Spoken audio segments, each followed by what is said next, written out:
Ethan Hale had sworn never to return to that cursed Wyoming homestead. But when the stagecoach rolled into Dry Creek carrying a woman with Eastern grace and a surveyor's confidence, everything he'd buried came clawing back to the surface. She claimed she was just passing through. The hand-drawn map tucked in her belongings told a different story, one that would drag them both into a battle for survival, justice, and something neither expected to find on the unforgiving plains. Stay with me until the end, hit that like button, and comment your city so I can see how far this story travels. The wind across Wyoming territory didn't whisper. It screamed. It tore through the high plains with the kind of violence that reminded a man he was small, temporary, and utterly alone. Ethan Hale had learned to love that wind. It drowned out memory. It buried the past under layers of dust and distance. He rode into Dry Creek just as the afternoon sun began its descent, painting the ramshackle buildings in shades of amber and rust.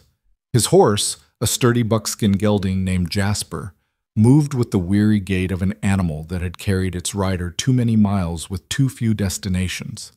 Ethan himself looked like what he was: a drifter, a cattle hand with no brand loyalty, a man whose only possessions were what he could carry in his saddlebags and the rifle strapped across his back.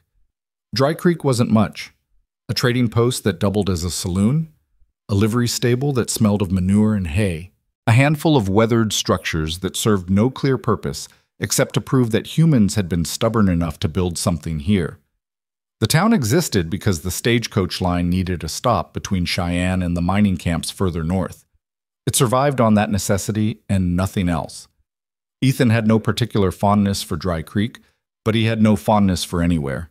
He'd spent the last 6 years moving, away from what he'd lost, away from what he'd failed to protect, away from the homestead that still haunted his sleep. Movement was survival. Standing still meant remembering, and remembering meant drowning. He tied Jasper to the hitching post outside the trading post and stepped inside. The interior was dim, lit by oil lamps that cast more shadow than light. Shelves lined the walls, stocked with canned goods, ammunition, rope, and the kind of practical supplies that kept frontier life from becoming frontier death. Behind the counter stood Coleman Briggs, the proprietor, a thick-necked man with a salt and pepper beard and eyes that had seen too much to trust easily. "Hail," Coleman grunted in greeting. "Thought you'd moved on." "Did," Ethan replied, his voice rough from disuse. "Come back." "Supplies?" "Coffee, beans, ammunition if you've got 44-40. Coleman began gathering items, moving with the efficiency of a man who'd performed this transaction 1,000 times. "Stagecoach is due in about an hour. Might want to clear out before then. Gets crowded." Ethan nodded. He preferred empty spaces to crowded ones. People asked questions. People noticed things.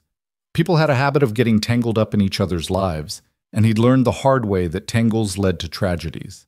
He was examining a box of cartridges when the door swung open behind him.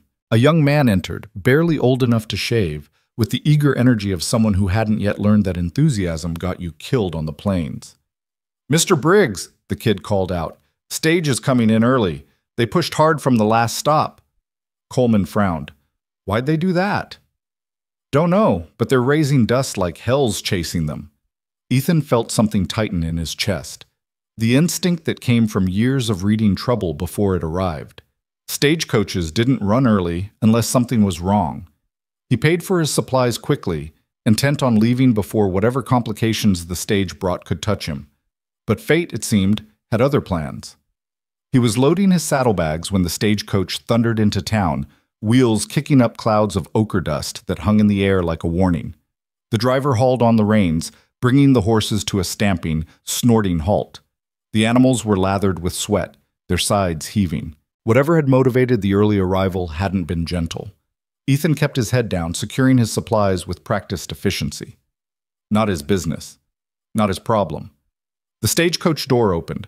The first passenger to emerge was a traveling salesman, obvious from his worn suit and the sample case clutched in his hands like a shield.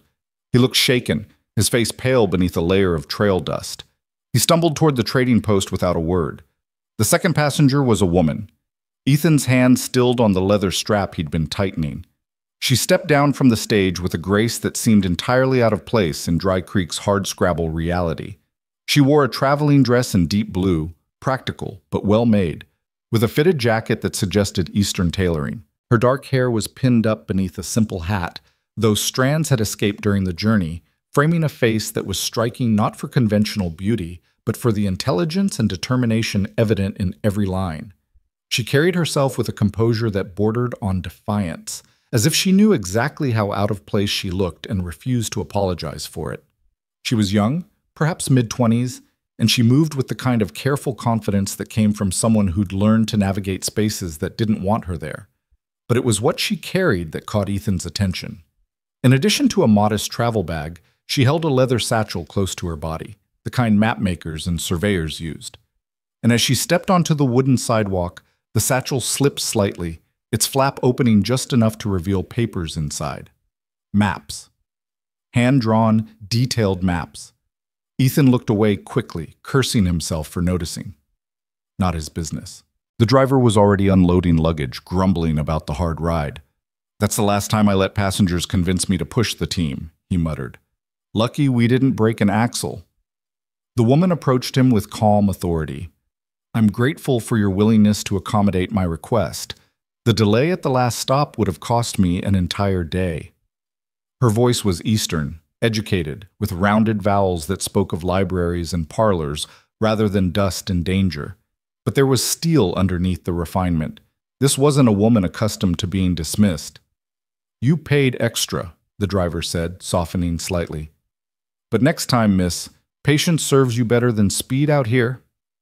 "I'll keep that in mind," she replied, but her tone suggested she wouldn't. Ethan mounted Jasper, ready to ride out.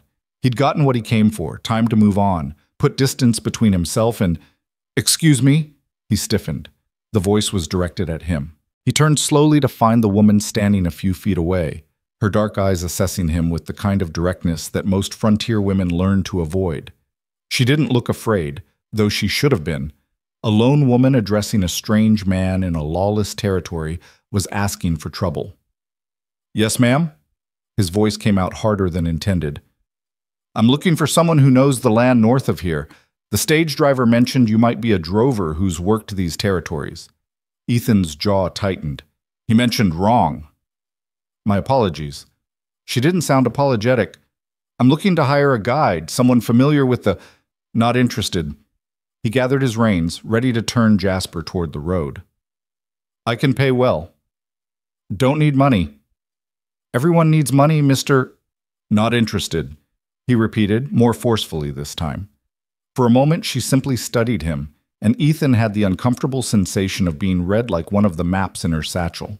Then she nodded once, accepting the rejection with more grace than he'd expected. "Thank you for your time." She turned away, moving toward the trading post. Ethan watched her go, feeling an unexpected prick of guilt. She was clearly out of her depth here. Women didn't travel alone in Wyoming territory unless they were desperate or foolish, and this one seemed too intelligent to be foolish. Not his problem, he reminded himself. He'd stopped solving other people's problems the day he'd failed to solve the one that mattered most. He rode out of Dry Creek heading north, telling himself he wouldn't think about the woman with the maps again. He made it 3 miles before his conscience, the part he'd thought he'd successfully buried, began to gnaw at him. The northern territories were harsh even by Wyoming standards. The grasslands stretched endlessly, broken only by occasional ravines and the skeletal remains of failed homesteads, monuments to ambition crushed beneath the weight of reality. Ethan had worked these lands for years, moving between ranches, never staying long enough to be remembered, never forming connections that might become chains. He made camp that evening in a box canyon that offered protection from the wind. As Jasper grazed on the sparse grass, Ethan built a small fire and began preparing coffee with the supplies he'd bought. The ritual was comforting, one of the few constants in a life defined by motion. But tonight, the familiar routine couldn't quiet his thoughts. The woman's face kept returning to him, not because she was beautiful, though she was, in her own way, but because of what he'd seen in her eyes. Purpose. Determination.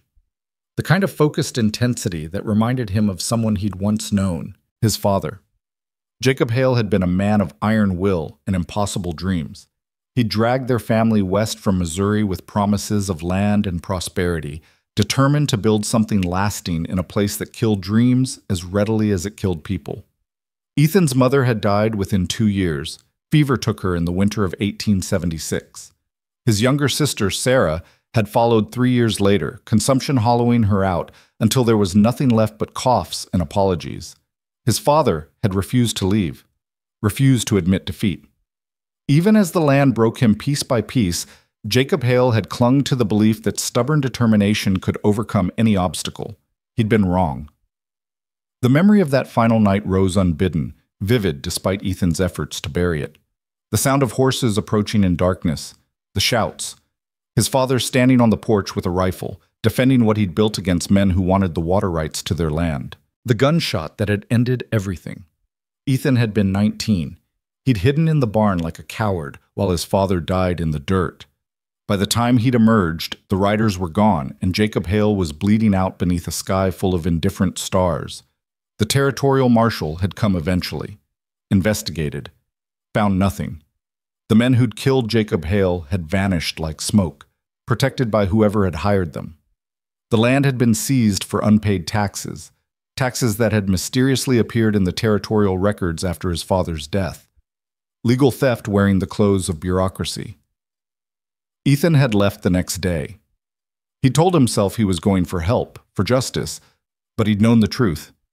He was running from failure, running from the homestead that had devoured his family, running from the man he'd failed to become when it mattered most. He'd never gone back. The coffee boiled over, hissing as it hit the fire. Ethan jerked back to the present, cursing under his breath. He poured himself a cup and sat staring into the flames, trying to push the past back into its grave. But something about that woman, about the determination in her eyes, about the maps she carried, had cracked open the door he'd worked so hard to keep closed. He didn't sleep well that night. The next morning, Ethan told himself he was riding back to Dry Creek because he'd forgotten to buy tobacco. It was a lie transparent even to himself, but he needed the fiction to justify turning Jasper south. He reached the town by late morning. The stagecoach was gone, continuing its northern route. Several people moved about their business. Ranchers loading supplies, a group of miners sharing a bottle outside the saloon. Coleman Briggs was sweeping the steps of his trading post with the same rhythmic motion of a man performing penance. "Back already?" Coleman said as Ethan dismounted. "Forget something?" "Tobacco." Coleman's skeptical look suggested he wasn't buying it, but he went inside without comment. Ethan followed, scanning the interior as casually as possible. The woman wasn't there. "If you're looking for the lady from yesterday's stage," Coleman said without turning around, "she took a room at Mrs. Henderson's boarding house." Ethan felt heat climb his neck. "Wasn't looking for anyone." "Uh-huh." Coleman set a pouch of tobacco on the counter. "She's been asking questions, lots of questions about the Northern Territories, about land parcels and water rights, about—" He paused meaningfully. "Abandoned homesteads." Something cold slithered down Ethan's spine. "What homesteads?" "Didn't give specifics, but she's got maps, Ethan, detailed ones, been spreading them out at Henderson's, studying them like they're sacred texts." Ethan's hands clenched into fists. There were dozens of abandoned homesteads in the Northern Territories, hundreds even. No reason to think she was interested in any specific one. No reason to care if she was. "Not my concern," he said, paying for the tobacco he didn't want. He should have ridden out then, should have climbed back on Jasper and continued north, putting distance between himself and whatever the woman was planning. Instead, he found himself walking toward Mrs. Henderson's boarding house. The building was the closest thing Dry Creek had to respectable lodging. A 2-story structure with actual glass windows and a porch that didn't sag. Mrs. Henderson herself was a widow who'd survived 3 husbands and seemed determined to outlast the territory itself. She answered Ethan's knock with raised eyebrows. "Ethan Hale. Haven't seen you darken my door in 2 years." "Ma'am," he touched his hat brim. "Looking for the woman who came in on yesterday's stage." "Miss Moore?" "She's in the dining room, working." Mrs. Henderson's sharp eyes assessed him. "You planning trouble?" "No, ma'am, just conversation." "See that it stays conversation." She stepped aside to let him enter. The boarding house interior smelled of lye soap and yesterday's beef stew. Ethan followed the sound of rustling paper to the dining room and stopped in the doorway. The woman, Miss Moore apparently, sat at the long table with maps spread across its entire surface.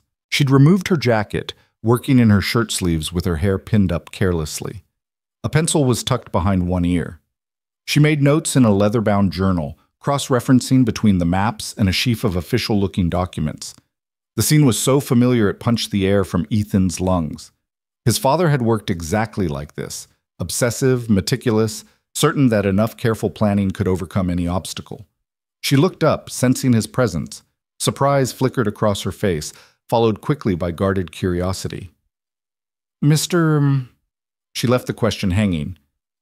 Hale. Ethan Hale. The name felt like a confession. Miss Evelyn Moore. She set down her pencil, giving him her full attention. You've reconsidered about guiding? Maybe. Depends on where you're headed. North. Approximately 40 miles north-northwest of here. She pulled one of the maps toward her, pointing to a marked location. There's a... Ethan crossed the room in 3 strides, his eyes locking onto the map. His blood turned to ice. The location she'd marked was unmistakable. The creek that ran southeast. The 2 distinctive rock formations. The exact positioning relative to the distant mountains. He'd know that land in his sleep, in his nightmares, in the fever dreams that still came on bad nights. It was his family's homestead. Where did you get this map? His voice came out harsh, accusatory. Evelyn's eyes narrowed. I drew it, from territorial surveys and that land. He jabbed a finger at the marked location. How do you know about that land? Because I own it, Mr. Hale. Her voice remained calm but firm. I purchased it legally through the Territorial Land Office 6 months ago. The room tilted. Ethan gripped the edge of the table to steady himself. You own it. Yes. Is there a problem? A problem. The word was so inadequate it would have been funny if Ethan could remember how to laugh. That land had killed his family. That land was where his father's blood had soaked into the dirt. That land was every failure, every nightmare, every reason he'd spent 6 years running. And this woman owned it now. How? He managed. How did you buy it? Through proper channels. The property was seized for tax delinquency and it was stolen. The words ripped out of him. Taxes that appeared from nowhere after my father was murdered to defend that land. Evelyn went very still. Your father, Jacob Hale, killed in 1879 by men who wanted our water rights. The territorial government looked the other way, and someone stole the land legally. Ethan's voice shook with barely contained fury. And now you show up with your maps and your Eastern manners, claiming you own what my family died for? For a long moment, silence stretched between them. Then Evelyn spoke, her voice quiet but steady. I didn't know. The land office records listed it as abandoned, claimed by the territory after unpaid debts. There was no mention of... She stopped, studying his face. I'm sorry for what happened to your family, Mr. Hale, truly. But I purchased that land legally, and I intend to use it. For what? Bitterness colored every word. What could possibly be worth... Food. The single word cut through his anger like a knife. Evelyn stood, gathering several documents and spreading them before him. Look. Really look. Despite himself, Ethan looked. The papers were technical drawings, architectural plans for buildings, irrigation systems, crop rotation schedules. Notes filled the margins in precise handwriting discussing soil composition, water management, weather patterns. One document was titled Sustainable Agricultural Research, Northern Plains Initiative. I'm not a land speculator, Mr. Hale, Evelyn continued. I'm completing my father's work. He was an agricultural researcher, spent 20 years studying how to make the plains viable for sustainable farming. He believed that with proper technique, the right crops, the right water management, settlers could survive here without depleting the land. Her voice softened. He died 2 years ago, before he could test his theories. I'm finishing what he started. Ethan stared at the documents, emotions warring in his chest. Anger at seeing his father's land in a stranger's hands. Grief at the reminder of everything he'd lost. and something else, something he didn't want to name, as he recognized the same obsessive determination that had driven his father. "Why that land specifically?" he asked. "The geology, the water table, the position relative to weather patterns." She traced a line on the map. "That location has everything needed to make the research work. According to surveys, there's a natural spring system the springs near the western ridge." Ethan's throat tightened. "My father found them. Thought they'd be our salvation." Evelyn's expression shifted to something like compassion. Then he understood what that land could be, what it should be. "What it should be," Ethan repeated hollowly.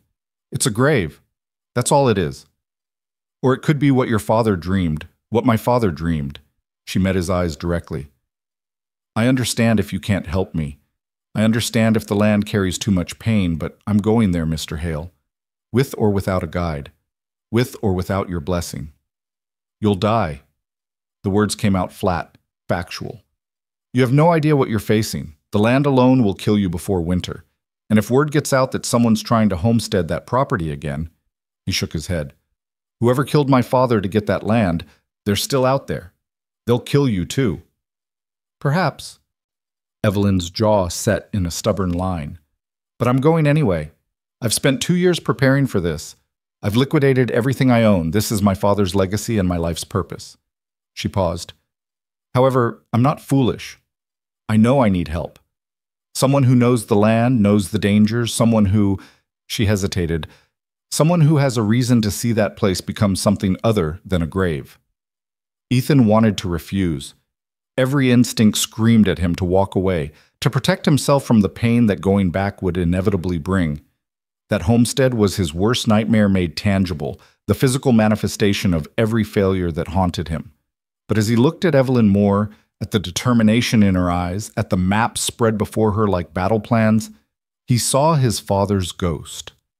Jacob Hale had died believing something could grow in that harsh soil, had died defending that belief. And Ethan had run away. "I'll take you," he heard himself say. The words felt like surrender. "I'll guide you to the property, help you understand what you're facing, but I won't stay. Once you see the reality of what that land is, you'll understand why no one should try to build there." Evelyn's face lit with relief and something that might have been triumph. "Thank you, Mr. Hale. I promise you won't—" "Don't promise anything," he cut her off. "And understand this. I'm doing this so you'll see the truth and leave. That land is cursed. It destroys everything it touches. The sooner you learn that, the sooner you can go back east and find some other dream to chase." If his harsh words wounded her, she didn't show it. She simply extended her hand across the table. "We leave tomorrow?" Ethan stared at her offered hand for a long moment. Shaking it felt like sealing his own fate, like agreeing to walk back into the hell he'd escaped. But he'd already committed, already accepted that he was going to return to the place where everything had ended. He clasped her hand. Her grip was firm, calloused in a way that surprised him. These weren't the soft hands of someone who'd never worked. "Tomorrow," he agreed. "Before dawn. Bring only what you can carry on horseback. The journey will take 3 days, maybe 4. "I'll be ready." Ethan nodded and turned to leave, needing to escape the dining room before the weight of what he'd agreed to crushed him. He was at the door when her voice stopped him. "Mr. Hale?" He looked back. "I am sorry about your family, about what happened to your father." Her voice carried genuine sympathy. "I know my presence on that land must feel like a violation, but perhaps we can both find something there. Perhaps both our father's dreams can survive." Ethan wanted to tell her she was wrong, wanted to explain that some places were too stained with blood to ever grow anything but pain, but the words wouldn't come. Instead, he simply touched his hat brim and left. Outside, the Wyoming wind howled its familiar song, the sound of isolation, of harsh truths, of a land that gave nothing freely. Ethan stood on the boarding house porch, breathing in the cold air, trying to prepare himself for what was coming. He was going home. After 6 years of running, he was finally going home. The thought terrified him more than anything he'd faced in all his years of drifting. But he'd given his word, and whatever else Ethan Hale had lost, family, home, faith, he still had that. His word was one of the few things that remained unbroken.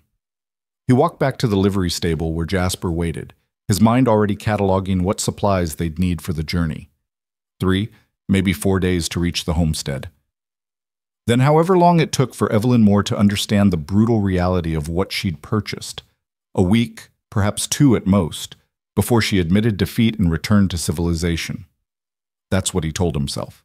Deep down, in a place he didn't want to examine too closely, Ethan suspected it wouldn't be that simple. Nothing about Evelyn Moore seemed simple. The same determination that had driven his father to his death, the same stubborn refusal to accept that some dreams were impossible, he'd seen that in her eyes. It both terrified and fascinated him. That night, Ethan made camp outside of town, unable to face the thought of sleeping in a bed.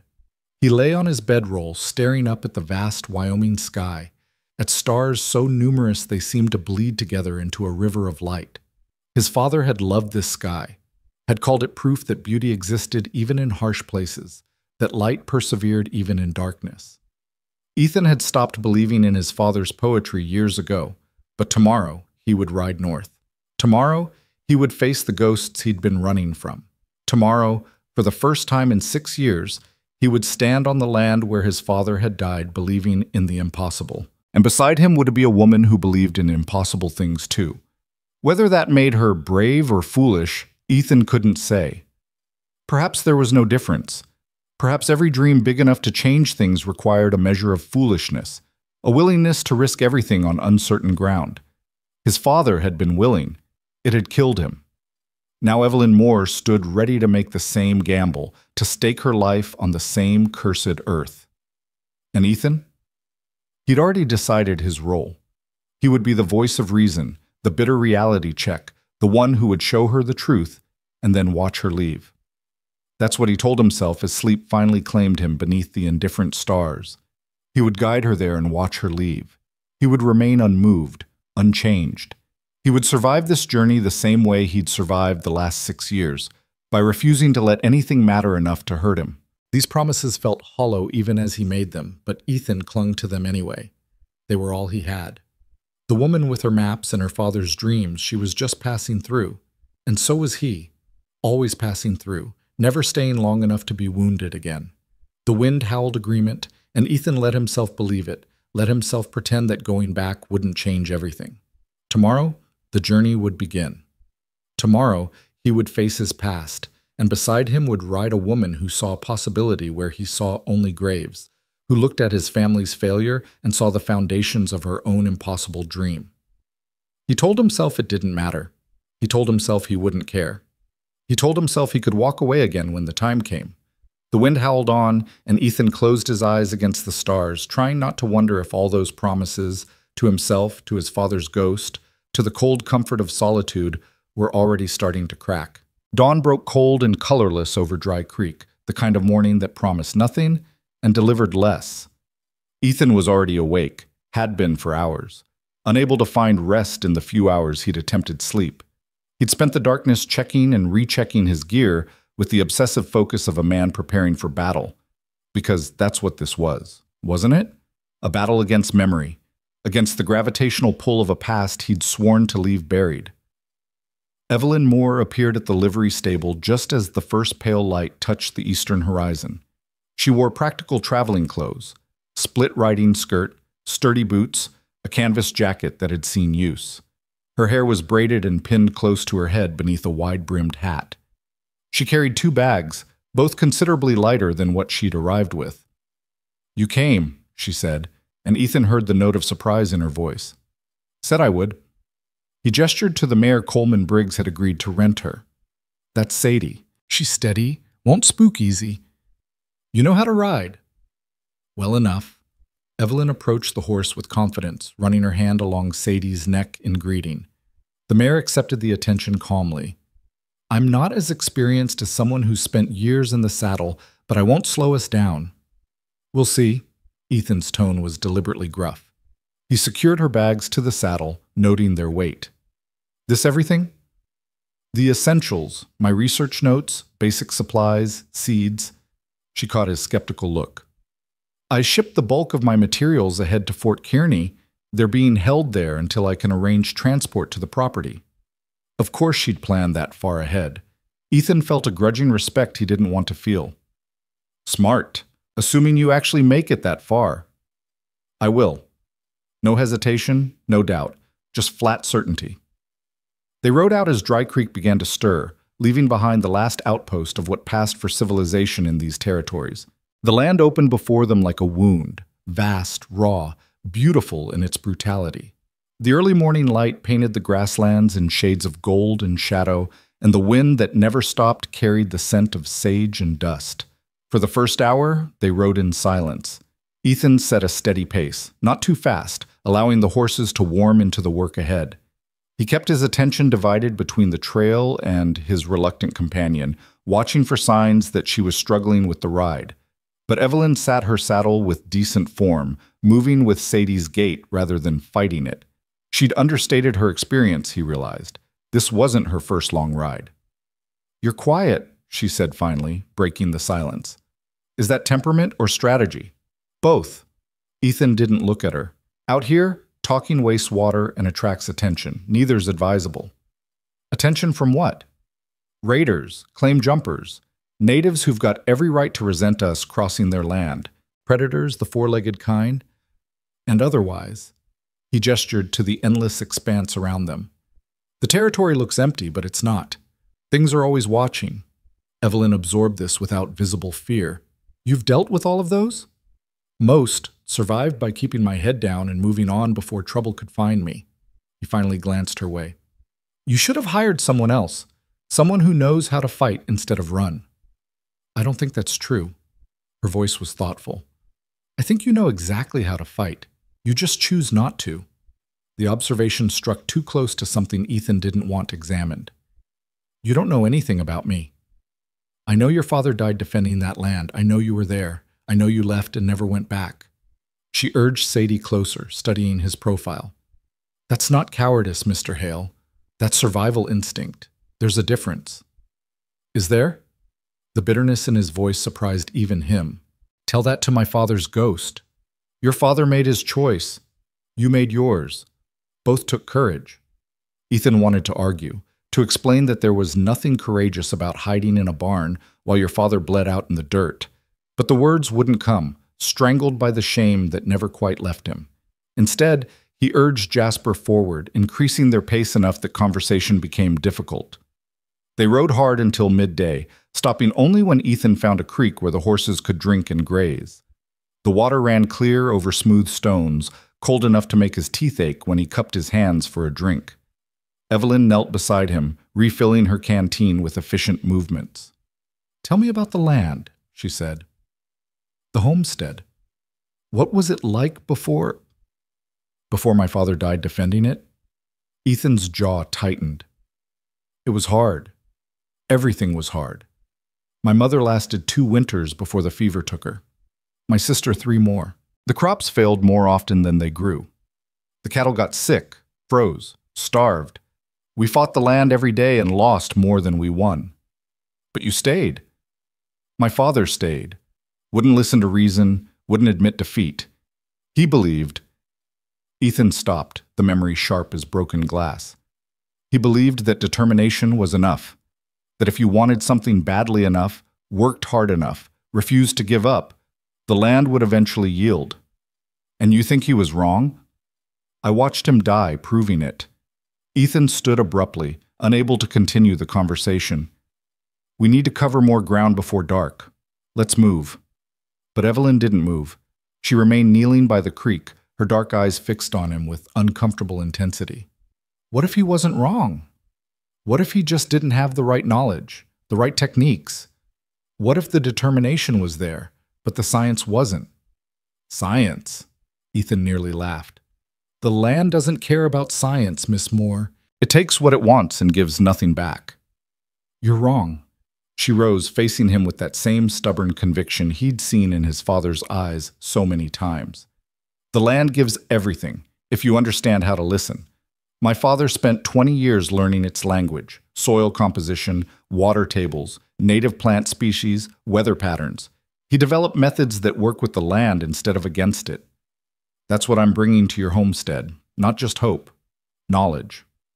My father had knowledge, had books, talked to every farmer and rancher for 100 miles. It didn't save him. Maybe not. But maybe it's not supposed to save anyone. Maybe it's supposed to build something that outlasts us. Something that makes the sacrifice mean something. Evelyn's voice softened. Don't you want that? Don't you want what happened to your family to matter for something more than grief? The question pierced him like a blade between the ribs. Because yes, of course he wanted that. Every day for 6 years he'd wanted that. But wanting and achieving were separated by an ocean of blood and failure, and Ethan had learned not to confuse the two. We're burning daylight, he said, instead of answering, mounting Jasper with more force than necessary. If you want to reach the first waypoint before dark, we need to move. This time, Evelyn didn't press. She simply mounted Sadie and followed, leaving the conversation unfinished between them like the creek they left behind, flowing, persistent, impossible to dam completely. The afternoon stretched long and hot. The landscape shifted gradually, the flat grasslands giving way to rolling hills that promised the mountains beyond. Ethan's body remembered this country even if his mind had tried to forget. Every rise and hollow, every landmark that told him they were drawing closer to the place he'd sworn never to see again. Around 3, Evelyn broke the silence with a different kind of question. The men who killed your father, were they ever found? No. Do you know who sent them? Ethan's hands tightened on the reins. Someone with money and connections. The kind who can make territorial records change, who can ensure marshals find nothing when they investigate. He'd spent months after his father's death trying to uncover the truth, following threads that led nowhere, running into walls of silence and official indifference. Water rights are worth killing for out here. Our property sits on one of the best spring systems in the territory. Whoever wanted it was willing to do whatever it took to get it. And now I own it. Evelyn's voice was thoughtful, not frightened. Which means I've painted a target on my back. Finally, you understand. I understood before I came, Mr. Hale. I'm not naive. She guided Sadie around a prairie dog mound with practiced ease. My father warned me. He knew powerful interests would resist what he was trying to do, prove that settlers could thrive without corporate support, without the ranching combines and railroad companies controlling every resource. Independent success threatens their business model. Ethan turned in his saddle to stare at her. You knew all this and came anyway? Of course, the work is worth the risk. The work. Ethan shook his head in disbelief. Your father's already dead. You want to join him? I want to finish what he started. There's a difference. Fire flashed in Evelyn's eyes. You think I don't understand sacrifice? You think I don't know what I'm risking? I spent 2 years watching my father die from a heart condition that the doctors said worry and overwork had caused. He died believing his life's work was incomplete, that everything he'd learned would die with him. I promised him I would see it through. So this is about a deathbed promise. Ethan's voice was harsh. That's not a good enough reason to get yourself killed.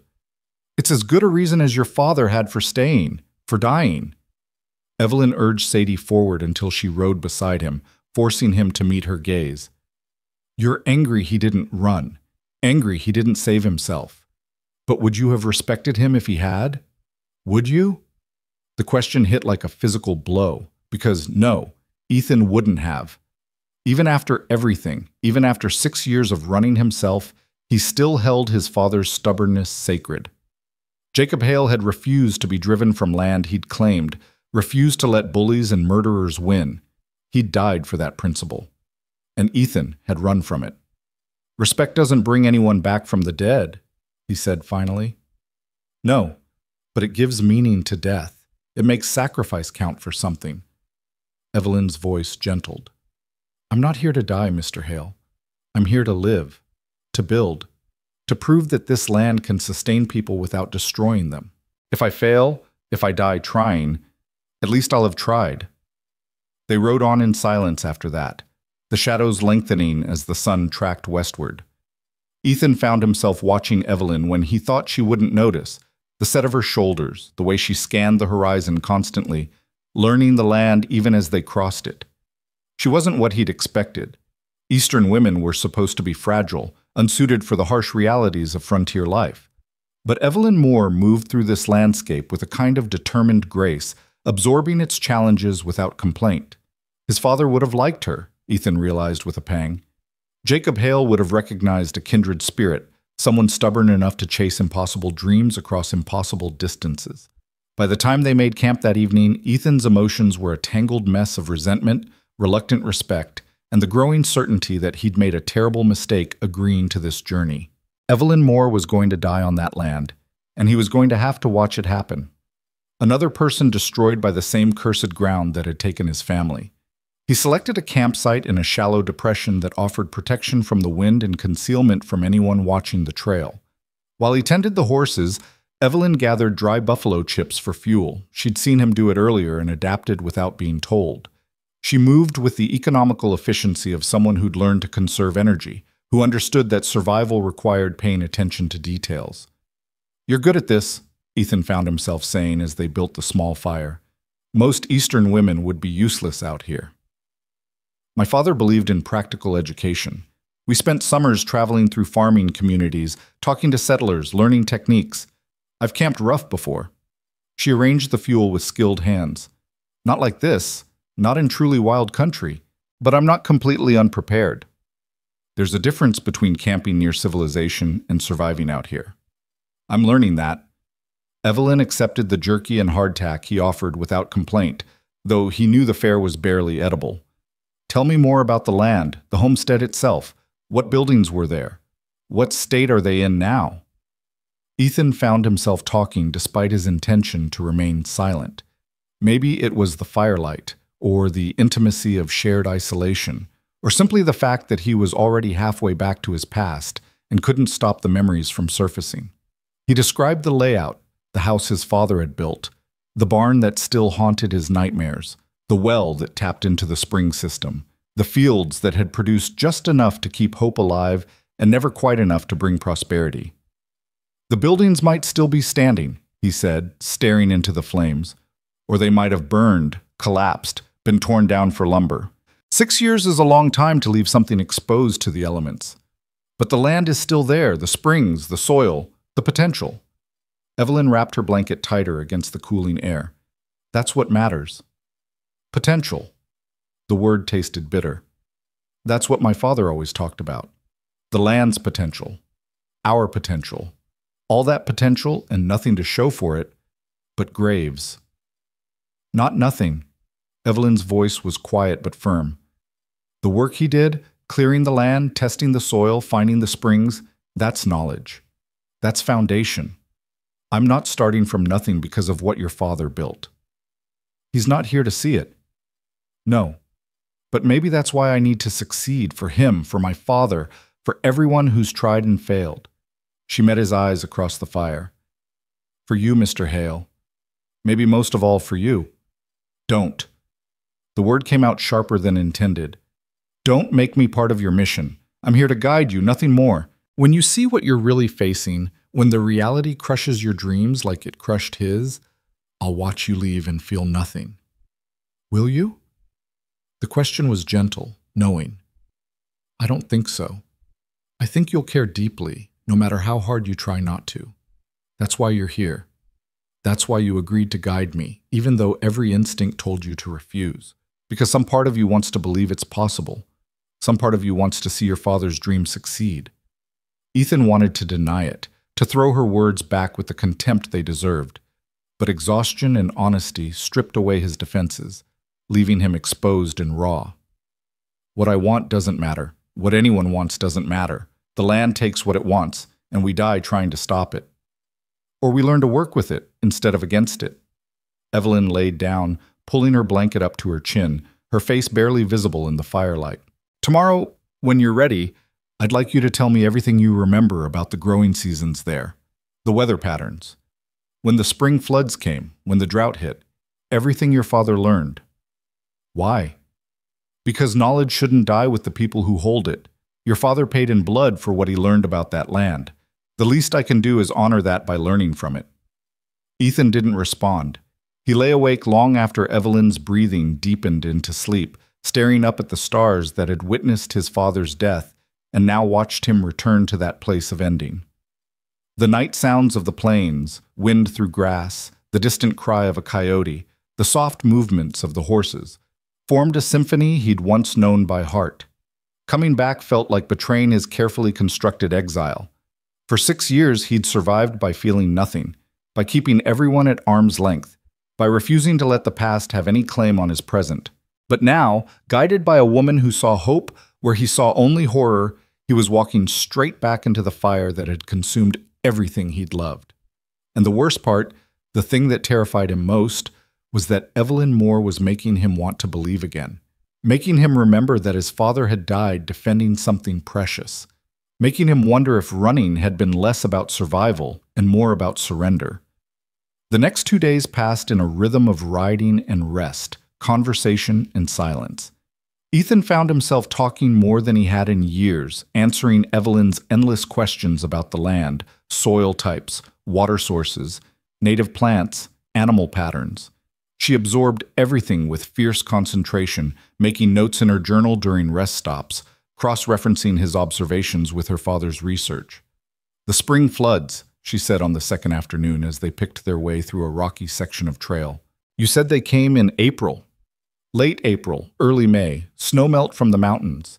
The creek would swell, sometimes flood the lower fields. "Did your father try to control it? Channel it?" "Tried. Built some earthworks, but they washed out more often than they held." Ethan remembered his father's frustration, the hours spent moving stones and dirt only to watch spring runoff erase the work in a single night. "What if instead of controlling it, we used it?" Evelyn's eyes lit with the kind of excitement that came from connections forming. "My father developed a system, controlled flooding, essentially. Let the water spread across the fields during peak flow, allows it to saturate the soil deeply. Then as it recedes, you plant. The moisture stays in the ground longer, carries you through the dry season. That would require infrastructure, channels, gates, a whole system. Yes, but it's possible." She pulled out her journal, sketching quickly. "If the topography is what you've described, it won't work." Ethan's voice was flat. "My father tried 10 different irrigation schemes. The land fought every one. Your father didn't have 20 years of research behind him." No insult in her tone, just fact. "He was brilliant, I'm sure, but he was improvising. I'm building on tested methodology." "Theory. Theory based on successful implementation elsewhere." Evelyn tucked the journal away. "I know you don't believe it will work, but you're still here, still helping. Why?" The question had haunted Ethan since they'd left Dry Creek. Why was he here? Why hadn't he simply refused, let her hire some other guide, kept himself safely distant from the past he'd fought so hard to escape? The answers were complicated, tangled in guilt and grief and something he didn't want to name. "Because you'd die without someone to guide you," he said finally. "And because—" he hesitated, the words difficult. "Because you're right. What happened to my family should mean something more than just tragedy. If your father's research could have saved them, could save others like them, then maybe it's worth the risk. Worth the risk for me, but what about for you?" "I'm not taking any risks. I'm just the guide." Evelyn's expression suggested she didn't believe him, but she let it pass. They rode on as the landscape grew increasingly familiar to Ethan, each landmark a knife to the heart. That was the ridge where he'd hunted elk with his father. That was the stand of cottonwoods where his sister had loved to play. Every mile brought more memories, more pain, more proof that he'd been a fool to come back. On the third evening, they camped within 10 miles of the homestead. Ethan could smell it in the air, the particular combination of sage and mineral water that characterized the spring system. They were close. By tomorrow afternoon, they'd arrive at the place where everything had ended. Ethan couldn't eat that night. His stomach was knotted with dread, and something else. Something that felt uncomfortably like anticipation. 6 years of running, of refusing to look back, and now he was hours away from confronting everything he'd fled. "Are you afraid?" Evelyn asked quietly as they sat by the fire. The question should have offended him. Instead, Ethan found himself answering honestly. Terrified. Of what? Of seeing it again, of remembering. He paused, searching for words. of finding out that I can never leave it behind, that no matter how far I run, it's always there, waiting. Maybe that's true. Evelyn's voice was gentle. Maybe some things can't be outrun. Maybe they have to be faced. And if facing them destroys me, then you'll be destroyed here, on ground that matters, instead of dying slowly on the road. She shifted closer, her face serious in the firelight. I don't claim to understand what you've lost, Mr. Hale, but I understand running. I've done my share, from my father's death, from the expectations of what an Eastern woman should be, from the safe life I could have chosen. This, coming here, trying to build something impossible, it's terrifying, but it's also the only thing that makes me feel alive. Your father's work. My work now. Our work, maybe, if you'll let it be. She held his gaze. I know you plan to leave once I'm settled. You've made that clear, but I hope you'll consider staying, at least long enough to see if it's possible, if your father's dream and mine can become real. Ethan wanted to refuse, to reaffirm his intention to guide her there and leave immediately. But the words wouldn't come, because despite everything, despite his fear, despite 6 years of self-imposed exile, despite knowing that attachment led only to loss, he wanted to see it. Wanted to know if the land that had destroyed his family could be transformed into something life-giving. If the springs his father had died protecting could sustain the kind of farm Evelyn envisioned. I'll stay until you're settled, he heard himself say. Help you assess what's salvageable. After that, he trailed off, unable to finish the sentence. After that, we'll see. Evelyn smiled, and Ethan realized it was the first genuine smile he'd seen from her. Not the polite expression she wore when negotiating or the determined set of her jaw when facing challenges, but something real and warm. Thank you, Mr. Hale, for bringing me here, for trusting me with your family's land. It's not my land anymore. It's yours. Maybe. Or maybe it belongs to whoever's brave enough to try. To whoever can make something grow in ground that's tasted too much blood. She stood, preparing to sleep. Tomorrow, we arrive. Tomorrow, we start building. I know you don't believe it's possible, but I'm going to prove you wrong. After she'd settled into sleep, Ethan remained by the fire, unable to find rest. Tomorrow, they would reach the homestead. Tomorrow, he would stand on the porch where his father had died. Tomorrow, everything he'd spent 6 years trying to forget would become impossible to ignore. And beside him would be a woman who looked at failure and saw a foundation, who examined his family's graves and saw fertile ground, who carried hope and science and her own dead father's dreams into territory that had crushed stronger people. Ethan didn't know if Evelyn Moore was brave or foolish or some combination of both, but as he watched the fire burn down to coals, he found himself hoping, against all reason, against all experience, that maybe, just maybe, she was right. That maybe knowledge could succeed where determination alone had failed. That maybe the land could be something other than a graveyard. The hope felt dangerous. Hope had destroyed his father, had kept him fighting long past the point where retreat would have saved his life. Hope was the cruelest lie the frontier told. That effort mattered, that dreams could survive contact with reality, that love and will could overcome the brutal mathematics of survival. But as Ethan finally lay down, exhausted by emotion and memory, he couldn't quite extinguish the spark Evelyn Moore had kindled. Tomorrow, they would arrive. Tomorrow, the real test would begin. Tomorrow, he would discover whether 6 years of running had been wisdom or cowardice. The stars wheeled overhead, indifferent to human struggles, and the Wyoming wind whispered through the grass, the same wind that had witnessed his father's death, the same wind that had heard Jacob Hale's dying gasps, the same wind that would watch whatever came next unfold with the cold neutrality of nature. Ethan closed his eyes and tried to sleep, knowing that tomorrow would change everything, that returning to the homestead meant confronting the man he'd been and the man he'd become, that Evelyn Moore had done what 6 years of drifting hadn't, forced him to stop running and turn to face what he'd left behind. Whether that would save him or destroy him, he couldn't say. But the journey was no longer optional. The past had caught him at last, and tomorrow he would have to answer for it. The morning they arrived at the homestead, the sky was the color of old bruises, purple and gray with streaks of sickly yellow where the sun tried to break through. Storm weather, Ethan recognized immediately, the kind that could turn violent without warning. It seemed fitting, somehow, that the land would greet their return with the promise of fury. They crested the final ridge just after noon, and there it was, the valley that had consumed his family, spread out below them like an accusation made manifest. Ethan's hands tightened on the reins so hard his knuckles went white. Jasper sensed his tension and shifted nervously beneath him. "There," Ethan said, his voice rough. He pointed to the collection of weathered structures barely visible in the distance. "That's it," Evelyn urged Sadie forward, shading her eyes against the fitful light.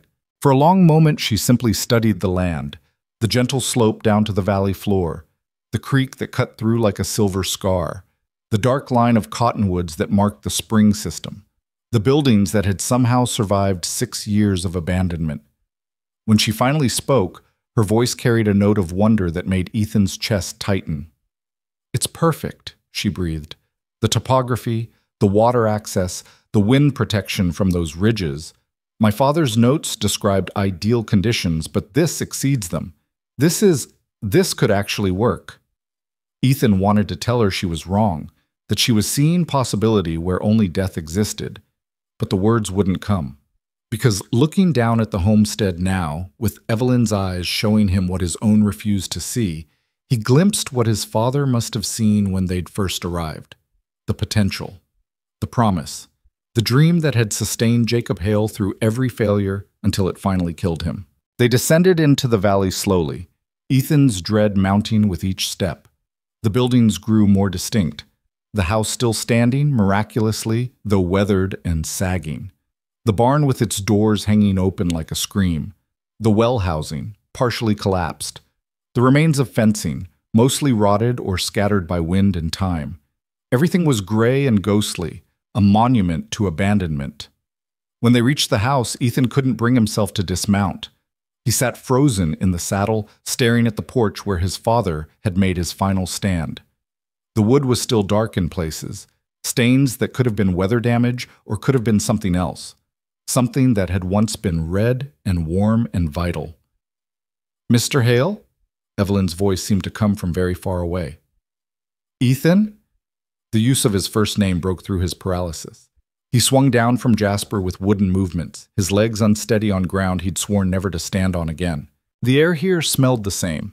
Mineral water and sage and something indefinable that meant home, no matter how hard he'd tried to forget. Evelyn was already moving toward the house, her practical mind already assessing and planning. "The structure is sound, surprisingly so. Your father built well. The roof needs patching, and we'll have to check for rot in the floorboards, but this is salvageable. More than salvageable. This is a solid foundation." Ethan forced himself to follow her, each step an act of will. The porch boards creaked under his weight, the sound sickeningly familiar. How many times had he crossed this porch as a boy, carrying water or firewood, or hoped that tomorrow would be easier than today? The door hung crooked on rusted hinges, and when Evelyn pushed it open, dust motes swirled in the dim light like disturbed spirits. Inside, everything was smaller than Ethan remembered, and infinitely more painful. The single main room that had served as kitchen, dining area, and his parents' bedroom. The loft where he and Sarah had slept, accessible by a ladder that was now missing several rungs. The fireplace his father had built stone by stone, now choked with debris and bird nests. Furniture remained, a table, 2 chairs, a bed frame, all weathered and worn but still recognizable. "Someone's been here," Evelyn said quietly, examining marks on the dusty floor. "Recently, within the last few months." Ethan's hand went instinctively to the revolver at his hip. Drifters, probably, or someone checking if the property was truly abandoned. Or whoever killed your father, making sure no one had returned to reclaim it. Evelyn met his eyes. "We should be careful. If your theory about powerful interests wanting this land is correct, our arrival won't go unnoticed for long. Then we should leave. Now before—" "No!" The word was absolute. Evelyn moved through the house, opening the shutters to let in more light, her movements decisive. "This is what I came for. What we came for. I won't be frightened off by possibilities and shadows." Over the next week, they worked with the kind of focused intensity that left no room for conversation beyond the practical. Ethan told himself he was simply helping her get established before he left, that every repair he made to the house was just fulfilling his obligation as a guide. But the truth was more complicated. Each board he replaced, each section of roof he patched, felt like an apology to his father's ghost. Like he was finally doing what he should have done 6 years ago, staying, fighting, building. Evelyn worked beside him from dawn to dusk, her Eastern refinement revealing itself as a surface layer over genuine capability. She could hammer nails straight, could lift her share of weight, could work through exhaustion without complaint. They fell into an easy rhythm, Ethan's experience with construction complementing Evelyn's meticulous planning. She'd spread her father's research across the repaired table each evening, cross-referencing the land's features with her notes, making plans for irrigation channels and crop rotations, and structures that didn't exist yet except in her determined imagination. "The spring system is even better than the surveys suggested," she said one evening, her face smudged with dirt and alight with excitement. 3 separate sources feeding into the creek, all with different mineral compositions. If we channel them correctly, we could irrigate 15 acres easily, maybe 20. The soil testing I've done shows good structure, just needs organic matter worked in. This could support not just wheat, but vegetables, even experimental crops. "Evelyn," Ethan interrupted her, using her first name without thinking. They dropped formalities somewhere between repairing the barn door and clearing the well. "Slow down. You're talking about years of work." "Yes. And?" She looked at him with that mix of determination and hope that had become familiar. "That's what building something lasting requires: time, effort, belief that it's possible." "Belief doesn't stop bullets." The words came out harsher than intended. "You're making yourself a target. Every improvement you make, every sign that this place might actually succeed, it draws attention from the kind of people who don't want it to succeed." "I know." No fear in her voice, just acceptance. "But I didn't come here to fail quietly. If someone wants to stop me, they'll have to face me directly." That night, Ethan lay awake in the barn loft. He'd insisted Evelyn take the house while he made do with the space he'd once hidden in like a coward. The building still smelled of hay and animal sweat, still echoed with the memory of gunshots and his father's final cries. He stared up at the rafters his father had hewn by hand and wondered what Jacob Hale would think of Evelyn Moore, this Eastern woman who'd bought his failure and saw only opportunity. He'd be proud of her, Ethan realized, and he'd be ashamed of his son for planning to leave. The thought kept him awake until dawn. 2 weeks into their work, the first sign of real trouble arrived. Ethan was repairing fence posts in the eastern pasture when he spotted dust on the horizon. 3 riders approaching at a deliberate pace. Not drifters, not travelers. Men with purpose and destination. He dropped his tools and ran for the house. "Evelyn, get inside." She emerged from the garden plot she'd been preparing, soil on her hands, confusion on her face. "What?" "Riders coming. Could be nothing. Could be everything."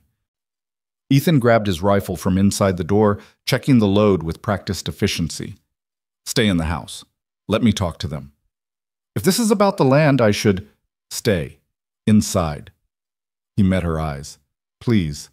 If this goes wrong, ride for Dry Creek. Don't stop. Don't look back. Tell Coleman Briggs what happened. He'll know what to do." Before Evelyn could argue, the riders arrived. 3 men, all armed, all carrying themselves with the casual arrogance of people accustomed to getting what they wanted through intimidation. The lead rider was older, weathered, with eyes that assessed the homestead with calculating precision. His companions were younger, harder, the kind of hired muscle that did dirty work for clean money. "This is private property," Ethan called out, positioning himself between the riders and the house. "State your business or move on." The lead rider smiled without warmth. "Private property. That's interesting because last I checked, this land had been claimed by the territorial authority. Been sitting abandoned for years." "Not abandoned anymore. The owner's here."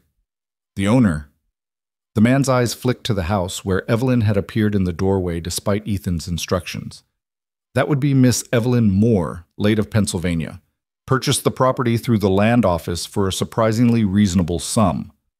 His smile widened. "I represent parties interested in acquiring this parcel. We're prepared to offer Miss Moore triple what she paid, plus expenses for her trouble." Evelyn stepped onto the porch, and Ethan's heart sank. He'd seen that expression before, on his father's face, right before things went catastrophically wrong. Determination that wouldn't bend, wouldn't break, wouldn't listen to reason. "I'm not interested in selling," she said clearly. "I purchased this land legally to conduct agricultural research. It's not for sale at any price." The lead writer's expression hardened. "That's unfortunate. My employers are used to getting what they want, Miss Moore. It would be simpler for everyone if you accepted their generous offer and returned east where you belong." "I belong here, on my land, doing my work." Evelyn descended the porch steps, ignoring Ethan's warning look. "Tell your employers that this property is not available and will not become available. Now leave." For a moment, tension stretched taut as wire. The two younger riders shifted in their saddles, hands drifting toward weapons. Ethan raised his rifle slightly, not aiming, not yet, but making his presence felt. The mathematics of violence were clear. 3 against 1, with Evelyn caught in the middle. Even if Ethan shot first, shot true, someone would die. The lead rider assessed the situation with professional calm, then nodded slowly. "As you wish, Miss Moore, but consider this carefully. Wyoming territory is a dangerous place. Accidents happen. Buildings burn, people disappear. It would be a shame if your research ended in tragedy." "Is that a threat?" Evelyn's voice remained steady. "It's a warning, from someone who's seen how these situations typically resolve." He tipped his hat in mock courtesy. "We'll be in touch. If you reconsider, and I sincerely hope you will, leave word at the trading post in Dry Creek. The offer remains open for now." They rode away slowly, 3 figures disappearing into the vast landscape like smoke.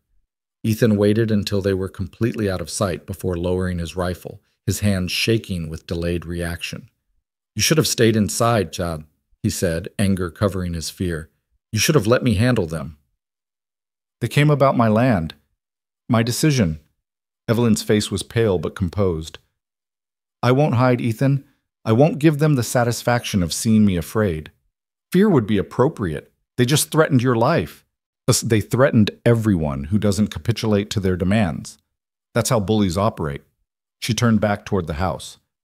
"My father dealt with similar pressure, corporate interests trying to buy his research, suppress his findings. He refused to be intimidated. So will I." Ethan wanted to shake her, to make her understand that principle was a luxury purchased with blood. But watching her walk back toward the garden she'd been preparing, shoulders straight, head high, refusing to be driven from her purpose, he recognized something that made his chest ache. Courage. Real courage. Not the absence of fear, but the refusal to let fear dictate action. His father had possessed that same courage. It had gotten him killed. The confrontation changed everything. What had been theoretical danger became concrete threat. Ethan found himself unable to sleep, spending his nights watching the approaches to the homestead, rifle across his lap, waiting for the violence he knew was coming. Evelyn worked during the days with focused intensity, as if trying to accomplish as much as possible before the hammer fell. They didn't speak about the riders, but the threat hung between them like smoke.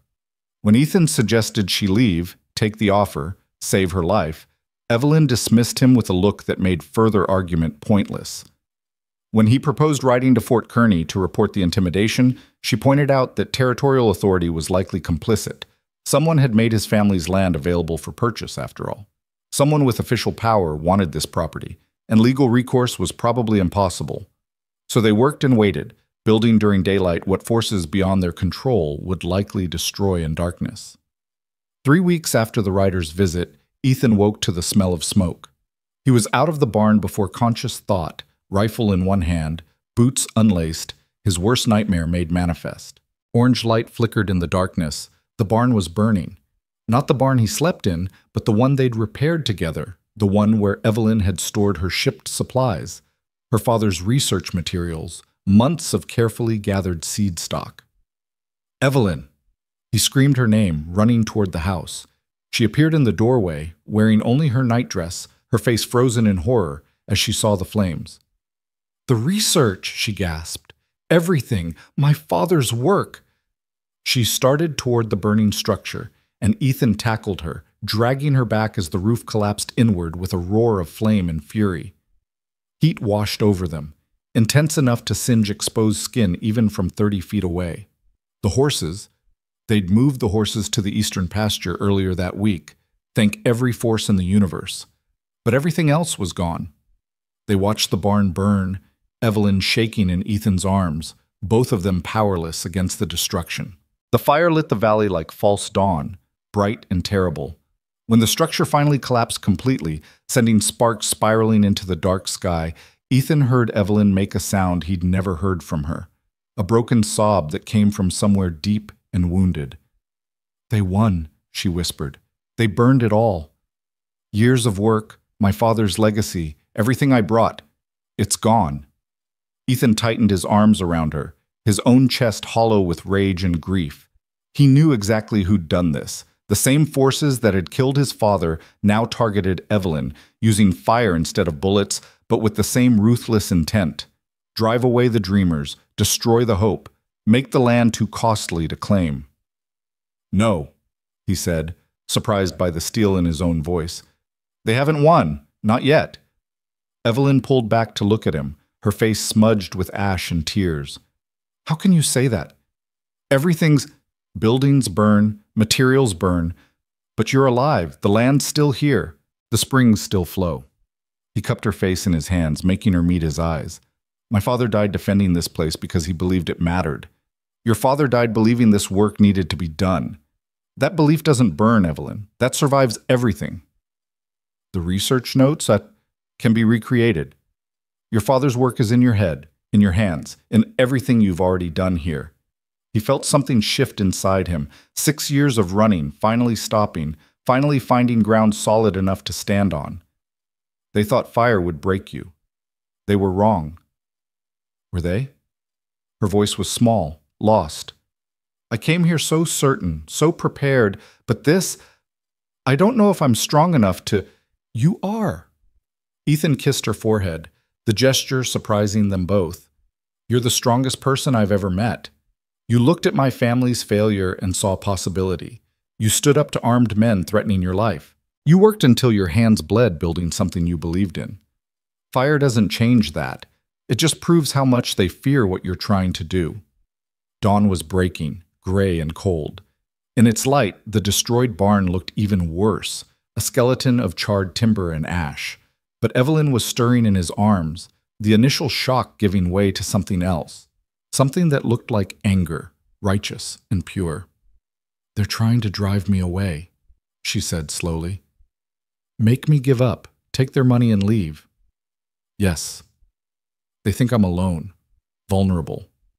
Her jaw set in that familiar stubborn line. "They're wrong about that too, aren't they?" Ethan understood what she was asking, not just about this moment, but about everything. About whether he would stay or run. About whether he would finally stand his ground on the land where his father had fallen. About whether he was brave enough to believe that some things were worth fighting for, worth dying for, worth living for. "They're wrong," he said, and felt the last 6 years of running finally stop. "You're not alone. You never were." The kiss that followed was inevitable, fierce, tasting of smoke and salt and defiance. Ethan poured 6 years of exile into it, 6 years of loneliness and grief, and the desperate need to matter to someone, to something. Evelyn kissed him back with equal intensity, her hands fisting in his shirt, pulling him closer as if she could anchor herself to his sudden, certain presence. When they finally broke apart, both breathing hard, the sun had risen enough to paint the valley in shades of gold that made the burned barn look almost bearable, almost like it could be rebuilt. "I love you," Ethan said, the words rough and unpracticed. "I didn't want to. Tried not to. But I love you, Evelyn Moore. Love your stubborn hope and your impossible dreams, and the way you looked at my failure and saw foundation." He touched her face, tracing the line of her jaw. "I'm staying. Not just until you're settled. I'm staying, fighting, building, whatever it takes." "Whatever it takes," Evelyn repeated, and there was fire in her eyes now. Not the destructive fire that had consumed the barn, but something else. Something that could forge steel. "They want a war?" We'll give them one. They spent that day in the ruins, salvaging what little could be saved. Most of the supplies were destroyed, but some of the seed stock had been stored in metal containers that had survived the heat. The research notes were lost, but Evelyn began recreating them from memory, her mind proving to be the best archive after all. They found evidence of accelerants, lamp oil splashed across the walls before ignition, professional arson meant to destroy completely. "They'll come back," Ethan said as they worked. "This was meant to drive you away. When it doesn't, they'll escalate." "Let them." Evelyn's voice was hard. "I'm done being afraid. Done letting bullies control who gets to dream and who has to surrender." "Then we need help. Can't do this alone." Ethan was already thinking strategically, his mind working through possibilities. "There are other ranchers in the area, small operators who resent the big combines. If we can convince them that your research could help them survive independent of corporate control, they might stand with us." Hope flickered in Evelyn's eyes. "Create a coalition. Present a united front. It's a risk. Some of them might be in the corporation's pockets, but it's our best chance." He paused, considering. "We also need legal protection.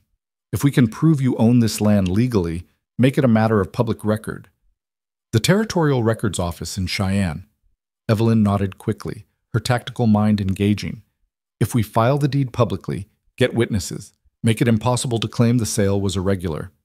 It won't stop them from trying violence, but it makes that violence a matter of record, gives us legal standing if we survive long enough to use it." Ethan met her eyes. "This is going to get worse before it gets better. You understand that?" "I understand." No hesitation. "But I'm not fighting alone anymore. That changes everything." They worked through the afternoon, planning strategy with the same meticulous care Evelyn had brought to her agricultural research. As the sun set, painting the valley in shades of amber and shadow, Ethan realized something had fundamentally shifted. The homestead was no longer just the place where his father had died. It was the place where he would finally make his stand, where he would stop running and start building, where he would prove that loss didn't have to be the end of the story. That night they sat together on the porch. His father had died defending, watching stars emerge in the darkening sky. Evelyn leaned against Ethan's shoulder, exhausted but unbroken. The burned barn was a dark shape against the horizon, testament to their enemy's power and their own vulnerability. "Tell me about your father," Evelyn said softly. "Not about his death, about his life. About who he was when he believed things were possible." So Ethan talked, and for the first time in 6 years the memories didn't drown him.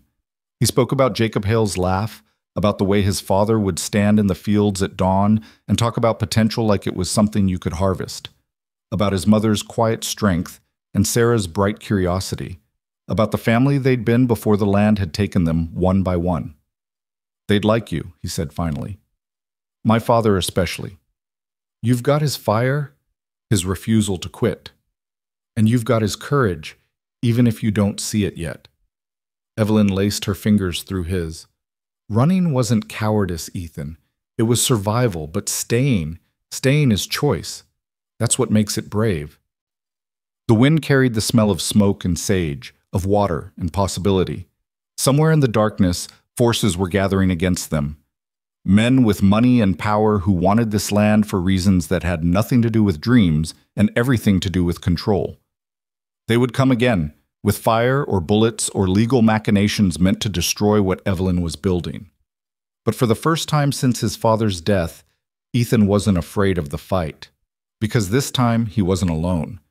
This time, he had someone worth fighting for, worth standing beside when the hammer finally fell. They'd burned the barn, tried to break Evelyn's spirit and drive her away. Instead, they'd forged something neither Ethan nor Evelyn had expected. A partnership born in fire, tempered by shared purpose, strong enough to withstand whatever came next. The land stretched around them, vast and harsh and beautiful in its brutality. His father had died believing it could be more than a graveyard. Evelyn had traveled across the country believing the same thing, and now Ethan believed it too. Not because belief came easily, but because sometimes the only way to honor the dead was to fight like hell for the living. Tomorrow, they would ride to the neighboring ranches, would begin building the coalition they needed to survive. would take the first steps toward making this homestead something more than a monument to failure. The battle was just beginning, and the odds were terrible. But for the first time in 6 years, Ethan Hale was done running. He'd found his ground, found his reason, found the woman who'd looked at his broken past and seen the possibility of a future worth building. They sat together as darkness claimed the valley, two people against impossible odds, and neither of them looked away from what was coming. They'd chosen their ground. Now they would defend it, whatever it took. The morning after the fire, Ethan and Evelyn rode out before dawn, heading east toward the Bridger Ranch. Thomas Bridger was a taciturn man who'd been homesteading in Wyoming territory for 15 years, long enough to have earned both respect and scars. If anyone would understand the threat they faced, it would be Bridger. They found him mending fence in his eastern pasture, a wiry man in his 50s with hands like weathered leather and eyes that missed nothing. He straightened when he saw them approach, his expression cautious until he recognized Ethan. "Hale." Surprise flickered across Bridger's face. "Heard you'd sworn off this country for good." "Heard wrong, apparently." Ethan dismounted, keeping his movements casual despite the urgency thrumming through his veins. "Tom, this is Evelyn Moore. She owns my family's old homestead now. We need to talk." Bridger's eyes moved to Evelyn, assessing. "A woman alone, owning land out here. That's asking for trouble." "She's not alone." The words came out harder than Ethan intended. "And the trouble's already found us. That's why we're here." They spent an hour in Bridger's sparse cabin, laying out everything: the purchase of the land, Evelyn's research goals, the threatening visit, the barn burning. Bridger listened without interruption, his face growing darker as the story unfolded. "Continental Cattle Company," he said finally, naming the entity Ethan had suspected. "They've been buying up water rights across the territory for 2 years now. Small operators who won't sell find themselves facing mysterious livestock deaths, fence cutting, worse. Most eventually take whatever price they're offered and leave." "You?" Evelyn asked. "Still here, but they haven't pressed me hard yet. My land's marginal, doesn't have the water access yours does." Bridger studied Evelyn with new interest. "This research of yours, agricultural improvements that don't require corporate infrastructure, that threatens their business model directly." "That's the idea." Evelyn leaned forward. "Independent settlers who can sustain themselves don't need to buy from company stores, don't need to lease water rights, don't need corporate loans. They can actually own their future instead of renting it." Noble thought. Also dangerous as hell, but respect had entered Bridger's voice. "You know what you're up against?" "We're learning." Ethan met the older man's eyes. "We're also not backing down, but we can't do this alone. Need to know if you'll stand with us when they come again, because they will come." Bridger was silent for a long moment, his weathered hands clasped together, his expression unreadable. Then he nodded slowly. "I'll stand. Been pushed around by Continental long enough. Someone needs to show them they can't just take whatever they want." He paused. "But it can't be just the 3 of us. We need numbers. Enough that they can't pick us off individually." "Who else?" Evelyn pulled out a small notebook. "Who else is independent, has reason to resist?" They spent the next hour compiling names. Margaret Chen, a widow running her late husband's ranch through sheer stubborn will. The Morrison brothers, young and idealistic and deeply in debt to Continental's lending arm. Samuel Ortega, whose family had been in the territory since before it was a territory, who'd watched Mexican land grants get stolen through legal manipulation and had no love for corporate interests. By midday, they had a list of 8 potential allies: small operators, struggling homesteaders, people who had more to gain from Evelyn's success than from Continental's continued dominance. It wasn't much. Against a company with seemingly unlimited resources and territorial officials in their pocket, 8 ranchers with limited means were barely a speed bump. But it was more than nothing. It was the beginning of something. Over the next 2 weeks, Ethan and Evelyn rode a circuit across the territory, visiting each name on their list. Some refused immediately, too frightened or too dependent on Continental's goodwill to risk opposition. Others listened with cautious interest but wouldn't commit. But slowly, painfully, they built their coalition. 5 ranchers agreed to stand with them. 5 families willing to risk everything on the principle that the land should belong to the people who worked it, not to distant corporations that saw only profit margins. It wasn't enough. Ethan knew it wasn't enough, but it was 5 more than they'd had before.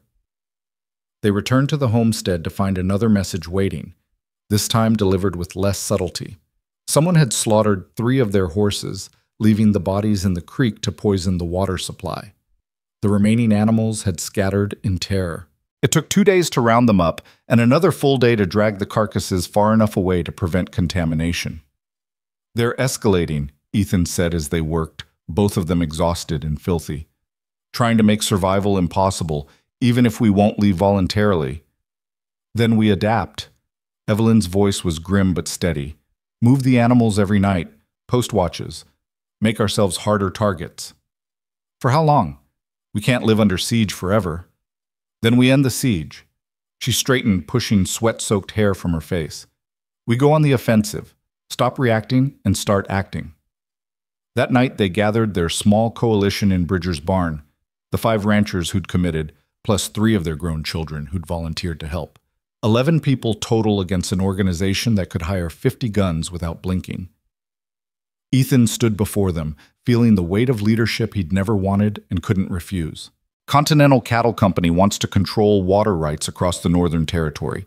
They've been buying land through intimidation, legal manipulation, and when necessary, violence.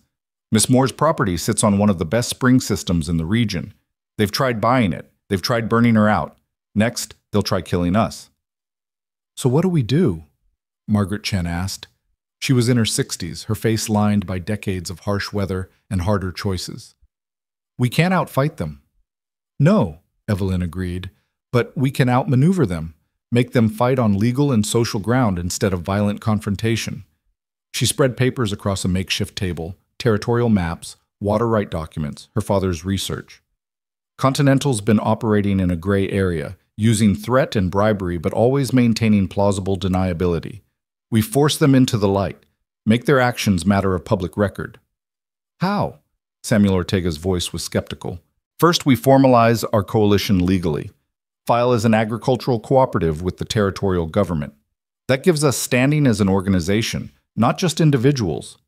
Evelyn's finger traced lines on the map. "Second, we petition the territorial legislature to review water rights allocations, force a public hearing where Continental has to justify their claims." "They own half the legislature," one of the Morrison brothers objected. "Maybe, but sunlight is a powerful disinfectant. Make the corruption public, and even bought politicians have to maintain appearances." Ethan picked up the thread. "Third, we reach out to newspapers, Eastern papers specifically. The territories are a popular topic back east. Corporations crushing independent settlers makes good copy." "You think Continental cares about bad publicity?" Bridger's tone was doubtful. "Their investors do. Their board of directors does." Evelyn's eyes were bright with strategic thinking. Continental Cattle Company is owned by a conglomerate with holdings in multiple states. Bad press affects stock prices, shareholder confidence. We make this expensive for them in ways beyond just stubborn resistance. The plan was ambitious, probably impossible, and absolutely their only chance. Over the next hour, they refined the details, assigned roles, prepared for every contingency they could imagine. When the meeting finally broke up near midnight, Ethan felt something unfamiliar stirring in his chest. Not quite hope. He'd learned better than that, but something close. Purpose, maybe. The sense that he was finally fighting for something instead of running from everything. The next morning, Ethan and Evelyn rode to Cheyenne to file the cooperative paperwork. The territorial capital was a raucous collection of permanent buildings and temporary structures, swollen with miners, ranchers, businessmen, and the opportunists who followed money like flies to carrion. The territorial offices were in a squat brick building that promised official permanence in a landscape defined by transients. The clerk who received their cooperative filing was a nervous young man with ink-stained fingers and the harried look of someone perpetually overwhelmed. He reviewed their documents with bureaucratic thoroughness, occasionally glancing up at Evelyn with poorly concealed surprise that a woman was the primary filer. "This appears in order," he said finally. "There's a processing fee, and it takes 2 weeks for official registration, but I don't see any obvious problems with—" "There's a significant problem." The new voice came from behind them, smooth and confident. Ethan turned to find a well-dressed man in his 40s, carrying himself with the assured authority of someone accustomed to being obeyed. Miss Moore's claim to the property in question is disputed. Filing a cooperative based on disputed land seems premature. Disputed by whom? Evelyn's voice remained calm, but Ethan heard the steel underneath. By Continental Cattle Company. I'm Richard Ashford, their territorial representative. He smiled without warmth. We have documentation showing that the land in question was improperly seized and sold. The original owner's debts were settled post-mortem, making the territorial sale invalid. Ethan's blood went cold. That's a lie. My father died with those debts unpaid. The land was stolen legally. Your father? Ashford's eyes sharpened with interest. Ethan Hale, I presume. How convenient that you've returned after 6 years to contest a sale you previously showed no interest in. Because I thought my family's killers had won. Thought there was no point fighting a system rigged against us. Ethan stepped forward, his hands clenched into fists. But I was wrong. The system's corrupt, but it's not invincible, and we're not going quietly. Bold words. Ashford's expression hardened. But words don't change legal realities. Continental has filed a claim dispute with the territorial court. Until it's resolved, Miss Moore's ownership is questionable at best. Then let's resolve it. Evelyn met Ashford's gaze directly. Public hearing, full transparency. Let a judge review all the documents, ours and yours, and make a determination based on law, not influence. For a moment, something like uncertainty flickered in Ashford's eyes. That's not how these matters are typically handled. I'm not asking about typical, I'm asking about legal. Evelyn turned to the clerk, who'd been watching the exchange with wide-eyed alarm. File our cooperative paperwork. Note that Continental Cattle Company has contested ownership. Request a formal hearing to resolve the dispute. All of that is standard procedure, correct? The clerk swallowed hard, caught between competing pressures. Yes, technically, but then do it. Evelyn's voice allowed no room for argument. Unless there's some reason legal procedures shouldn't be followed. The challenge was clear. Refuse and admit that Continental operated outside the law. Accept and face a public hearing where their methods would be exposed to scrutiny. Ashford's jaw tightened, clearly recognizing the trap, but unable to avoid it without revealing the corruption everyone suspected, but no one could prove.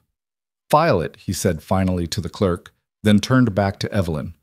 But understand, Miss Moore, that Continental Cattle Company has significant resources. Legal battles can take years, cost fortunes. Are you prepared for that? Are you? Evelyn's smile was sharp as a blade. Because I have nothing to lose. Everything I own is already committed to this fight. But Continental, how will your investors react to years of expensive litigation over a single homestead? To headlines about corporate giants crushing independent settlers? To questions about how you acquired other properties in the territory? Ashford's expression went cold. You're making a serious mistake. The only mistake would be not fighting. Ethan moved to stand beside Evelyn, presenting a united front. Continental killed my father, tried to kill our dreams. We're done being victims. This ends in court, in the light, where everyone can see exactly what you've been doing. They left the territorial offices with the cooperative paperwork filed and a hearing scheduled for 6 weeks hence. It was a small victory, barely even a victory at all. Just the right to make their case in a system that was probably rigged against them. But it was more than Ethan's father had ever gotten, more than any of Continental's previous targets had managed. It was a chance. The ride back to the homestead took 2 days, and they used the time to refine their strategy. Evelyn's mind was always working, always planning, finding angles and approaches that Ethan's more straightforward thinking missed. She'd inherited her father's methodical intelligence, the ability to see problems as puzzles to be solved rather than walls to be confronted. We need documentation, she said, as they made camp the first night. Every incident of intimidation, every suspicious land transfer, every time Continental operated outside legal bounds. If we can show a pattern of behavior, establish that my case isn't isolated, then we're not just fighting for your homestead, we're exposing their entire operation. Ethan poked at the fire, sending sparks spiraling into the darkness. That makes us even more dangerous to them. Yes. No hesitation, no fear. Which means they'll escalate again. We need to be ready. They were riding through a narrow canyon the next afternoon when the attack came. 6 riders appeared from cover on both sides of the trail, weapons drawn, cutting off escape. Professional ambush executed with military precision. Ethan's hand went to his revolver, but he knew the mathematics were hopeless. 6 against 2, caught in a kill zone with no cover. If they wanted him and Evelyn dead, they were dead. But the lead rider, not Ashford but someone harder, someone who'd clearly done this kind of work before, simply sat his horse and smiled. "Miss Moore, Mr. Hale, my employer would like to renegotiate." "Not interested." Ethan kept his voice level despite his racing heart. "You haven't heard the new terms. Triple the original offer for the land, plus a generous payment for emotional distress and destroyed property, plus safe passage out of the territory with no further interference." The rider's smile widened. "All you have to do is drop the legal challenge and leave. Today. And if we refuse?" Evelyn's hands were steady on her reins, betraying nothing of what she must be feeling. "Then my employer will be very disappointed. And disappointed employers make unfortunate decisions." The threat was clear without being explicit. "This is your last chance for a peaceful resolution, Miss Moore. Take it." Ethan looked at Evelyn, saw her jaw set in that familiar stubborn line, and knew what her answer would be before she spoke. Part of him wanted to beg her to accept, to save her life, even if it meant surrendering everything. But a larger part, the part that was finally learning to stand instead of run, understood that some things couldn't be surrendered. Some battles had to be fought regardless of the odds. "Tell your employer," Evelyn said clearly, "that he can't buy what isn't for sale. The land stays mine. The cooperative stands. The hearing proceeds. And if he sends more men to threaten us, we'll document every incident and present it to the territorial judge." The rider's expression hardened. "You're making a fatal mistake." "Then we'll die standing." Ethan moved Jasper closer to Evelyn's horse, a gesture of solidarity. "But we'll take enough of you with us that your employer will have to explain why he needed to murder settlers to acquire water rights. Think that'll play well in the newspapers?" For a long moment, violence hung in the air like a held breath. The rider's hands rested on weapons, waiting for the order to draw. Ethan calculated trajectories. He might get 2 shots off before they killed him, might buy Evelyn a few seconds to run. It wouldn't be enough, but it was all he had. Then the lead rider laughed, a sound without humor. "You've got spine, I'll give you that. Stupid, but spine." He gestured to his men, who reluctantly lowered their weapons. "We'll see how brave you feel when the real pressure starts." 6 weeks until your hearing, Miss Moore. A lot can happen in 6 weeks. They rode away, disappearing back into the rocks like violent ghosts. Ethan's hands were shaking with delayed reaction, his breath coming in short gasps. Beside him, Evelyn sat very still, her face pale, but composed. "We should have taken the offer," Ethan said, his voice rough. "We're going to die for this land." "Maybe." Evelyn finally turned to look at him, and her eyes were bright with tears she refused to shed. "But we'll die free. Die fighting for something that matters. That's more than most people get." They rode on in silence, both understanding that they'd crossed a threshold. Continental had shown its hand, willing to kill, willing to do whatever necessary to acquire what it wanted.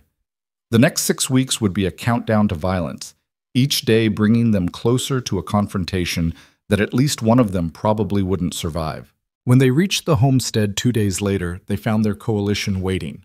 All 5 ranchers, plus their families, standing in defensive positions around the property. Bridger stepped forward as Ethan and Evelyn dismounted. Heard about the filing in Cheyenne. Figured Continental would respond. His weathered face showed concern. "Thought you might need backup." "We do."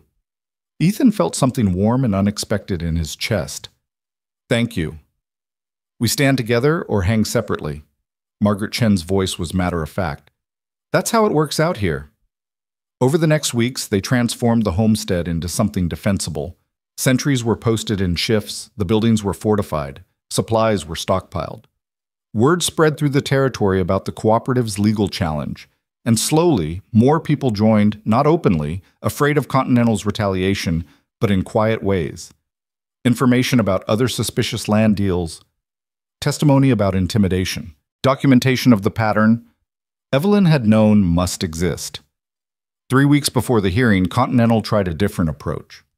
A woman arrived at the homestead, well-dressed, articulate, claiming to represent a consortium of Eastern investors interested in agricultural research. She offered Evelyn full funding for her work, complete independence, in exchange for moving her research to a different location. No need to fight over this particular land when there was so much available territory. Ethan watched Evelyn's face as she listened to the offer, saw the temptation war with principle. It was everything she'd said she wanted: resources to conduct research, freedom to pursue her father's dream. All she had to do was abandon the homestead and the people who'd stood with her. "No," Evelyn said finally. "This land matters, not just to me, but to everyone Continental's pushed around. If I leave, if I accept that money might makes right, then I've betrayed everything my father believed, everything your coalition risked by standing with me." The woman's pleasant expression fractured slightly. "You're choosing principle over pragmatism. That's admirable and foolish in equal measure." "Maybe, but I can live with foolish. I can't live with cowardice." After the woman left, Ethan pulled Evelyn aside. "You could have taken that offer, found another place to build your research station." "No, I couldn't." She turned to face him fully. "Because this was never just about the research. It's about proving that people have a right to defend what's theirs, that corporations don't get to steal through intimidation and call it business. Your father understood that. He died defending that principle." Her voice softened. "I won't dishonor his sacrifice by running from the same fight." 2 weeks before the hearing, Continental made its final move, not against the homestead directly, but against the weakest members of their coalition. The Morrison brothers woke to find their cattle poisoned, their barn burned, and a note promising more destruction if they testified at the hearing. Samuel Ortega faced a sudden tax assessment that would bankrupt him unless he sold his land immediately. Margaret Chen's water rights were challenged through official channels, threatening her livelihood. Systematic pressure, applied with corporate efficiency, designed to fracture their coalition before the hearing could even begin.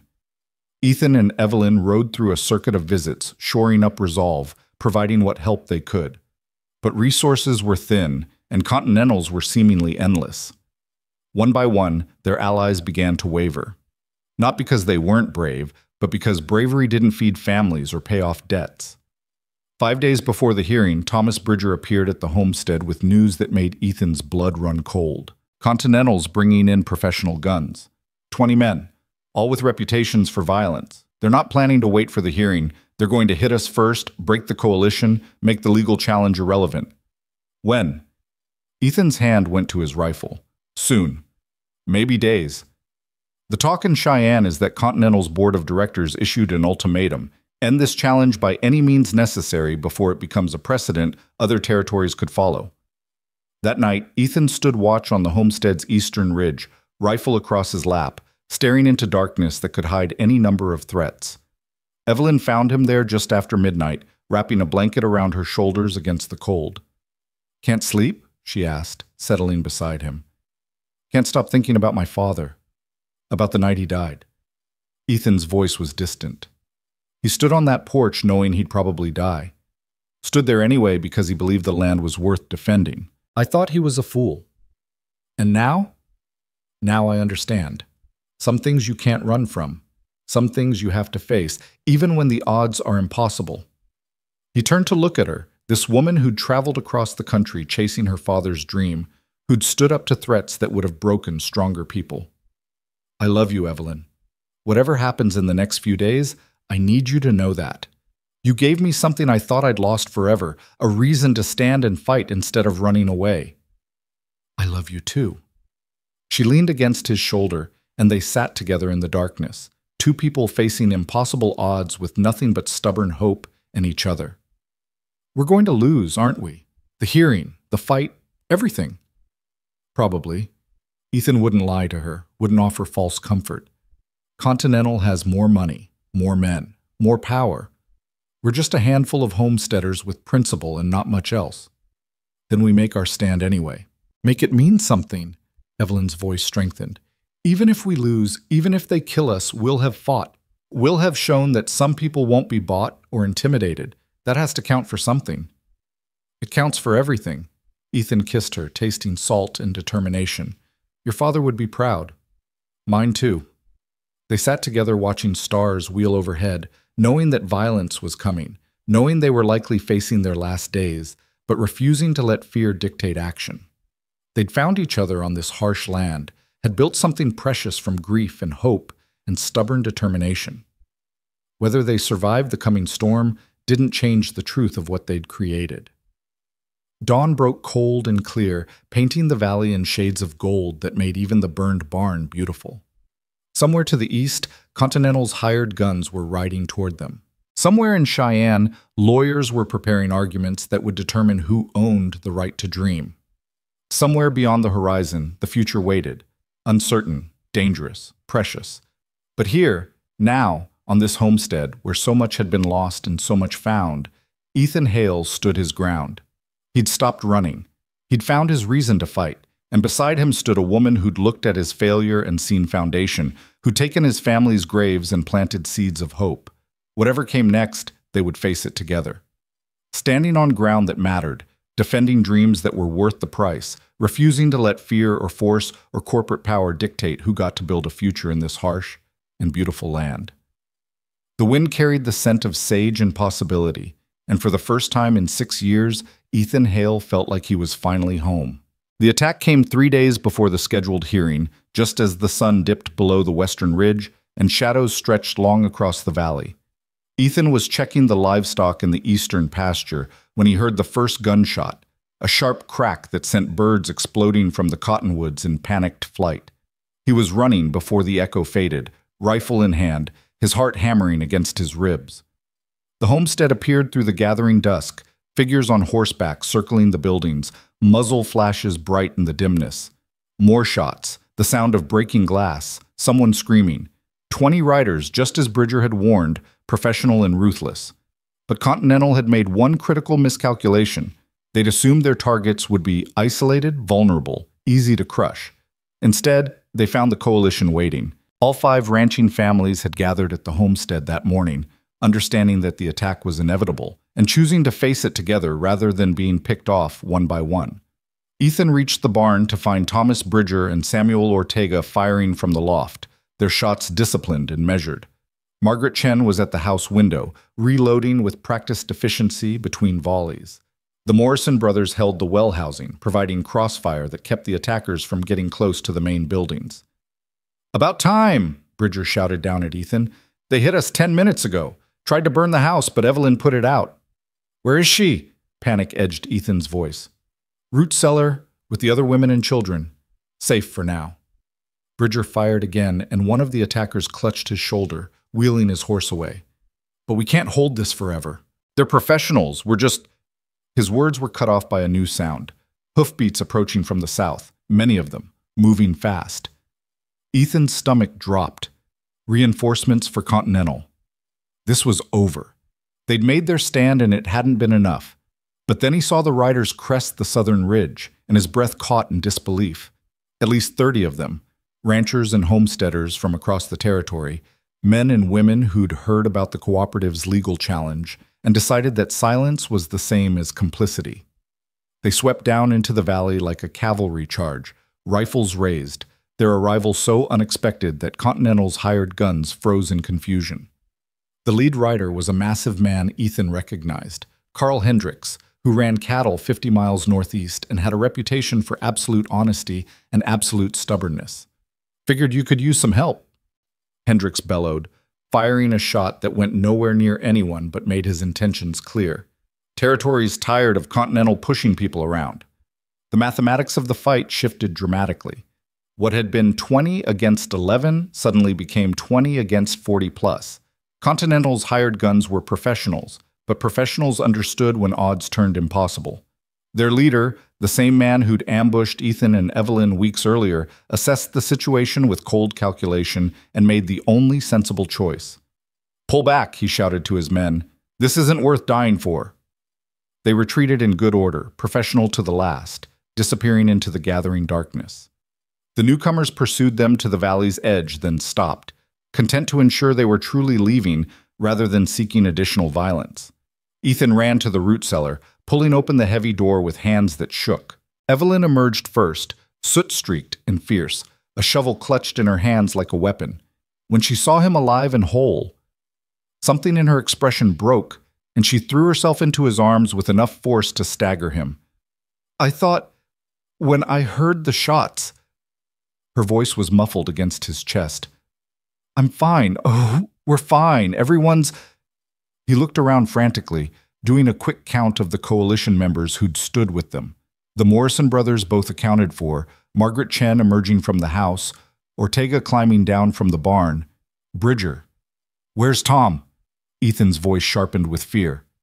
"Here." Bridger appeared from around the barn, supporting his right arm with his left hand. Blood seeped between his fingers. "Caught one in the shoulder. I'll live, but I won't be doing any heavy lifting for a while." Margaret Chen was already moving toward him with clean cloth and whiskey, the frontier woman's medical kit. The rest of the families emerged from cover, checking on each other with the quiet efficiency of people accustomed to violence but not immune to its costs.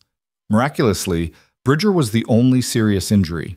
A few grazes, some cuts from flying glass, but nothing that wouldn't heal. They'd survived. Against impossible odds and professional killers, they'd stood their ground and survived. Carl Hendricks dismounted, his weathered face serious as he approached Ethan and Evelyn. "Heard about your cooperative in Cheyenne. Heard about Continental trying to break you before the hearing. Figured it was time people made a choice. Stand with neighbors or watch them get picked off one by one." "You came." Evelyn's voice was thick with emotion. "All of you. We didn't even ask. Didn't need to ask. What's happening to you is what Continental wants to do to all of us eventually." Hendricks gestured to the assembled riders, a cross-section of Wyoming Territory's independent settlers.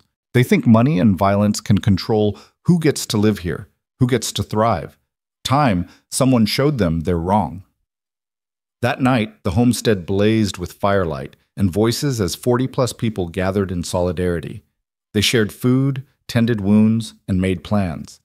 What had started as Evelyn's personal fight had become something larger, a referendum on whether the territory would be controlled by corporate interests or remain open to independent settlers. "The hearing's in 3 days," Evelyn said, standing before the assembled group. The firelight painted her face in shades of gold and shadow, highlighting the determination that had carried her across the country to this moment. "Continental will use legal arguments, but what happened today proves their real methodology. They're willing to kill to get what they want. We need to make sure the territorial judge knows that." "How?" Margaret Chen asked. "Men like that aren't above taking bribes." "Then we make it public. So public that bribery becomes impossible." Evelyn pulled papers from her satchel, the documentation they'd gathered over weeks of investigation. Every suspicious land transfer, every incident of intimidation, every family driven out by Continental's pressure. We present it all in open court, invite newspaper reporters from Cheyenne and beyond. Make this about more than just my homestead. Make it about whether the territory will be a place where honest people can build futures or just another corporate holding. Samuel Ortega stood, his usually quiet voice carrying authority. "My family's been on this land since before it was called Wyoming Territory. We've watched American law be used to steal from us, to justify taking what others want. But sometimes that same law can be a shield instead of a sword. If we present our case right, if we make enough noise that territorial officials can't ignore us, maybe we force them to choose principle over profit." "It's a gamble," Thomas Bridger said, his wounded shoulder bandaged but his spirits apparently undiminished. "Judge could be completely in Continental's pocket, could rule against us regardless of evidence. Then we lose." Ethan found himself speaking, surprised by his own certainty. "But we lose honestly, in the light, with everyone watching. That's better than being picked off in the dark. And maybe losing the right way starts something bigger, shows other people they can fight too." The group talked deep into the night, refining strategy, preparing testimony, building a case that would either save the cooperative or at least expose Continental's methods for everyone to see. As the discussions continued, Ethan slipped away with Evelyn, needing a moment of quiet away from the crowd. They walked to the creek where the springs fed cool water into the valley, the same springs his father had died defending. The night was clear, stars scattered across the sky in profligate abundance, and the sound of running water provided a counterpoint to the distant voices from the homestead. "Your father would have loved this," Evelyn said softly. "All these people coming together, standing for something that matters. He would have loved you."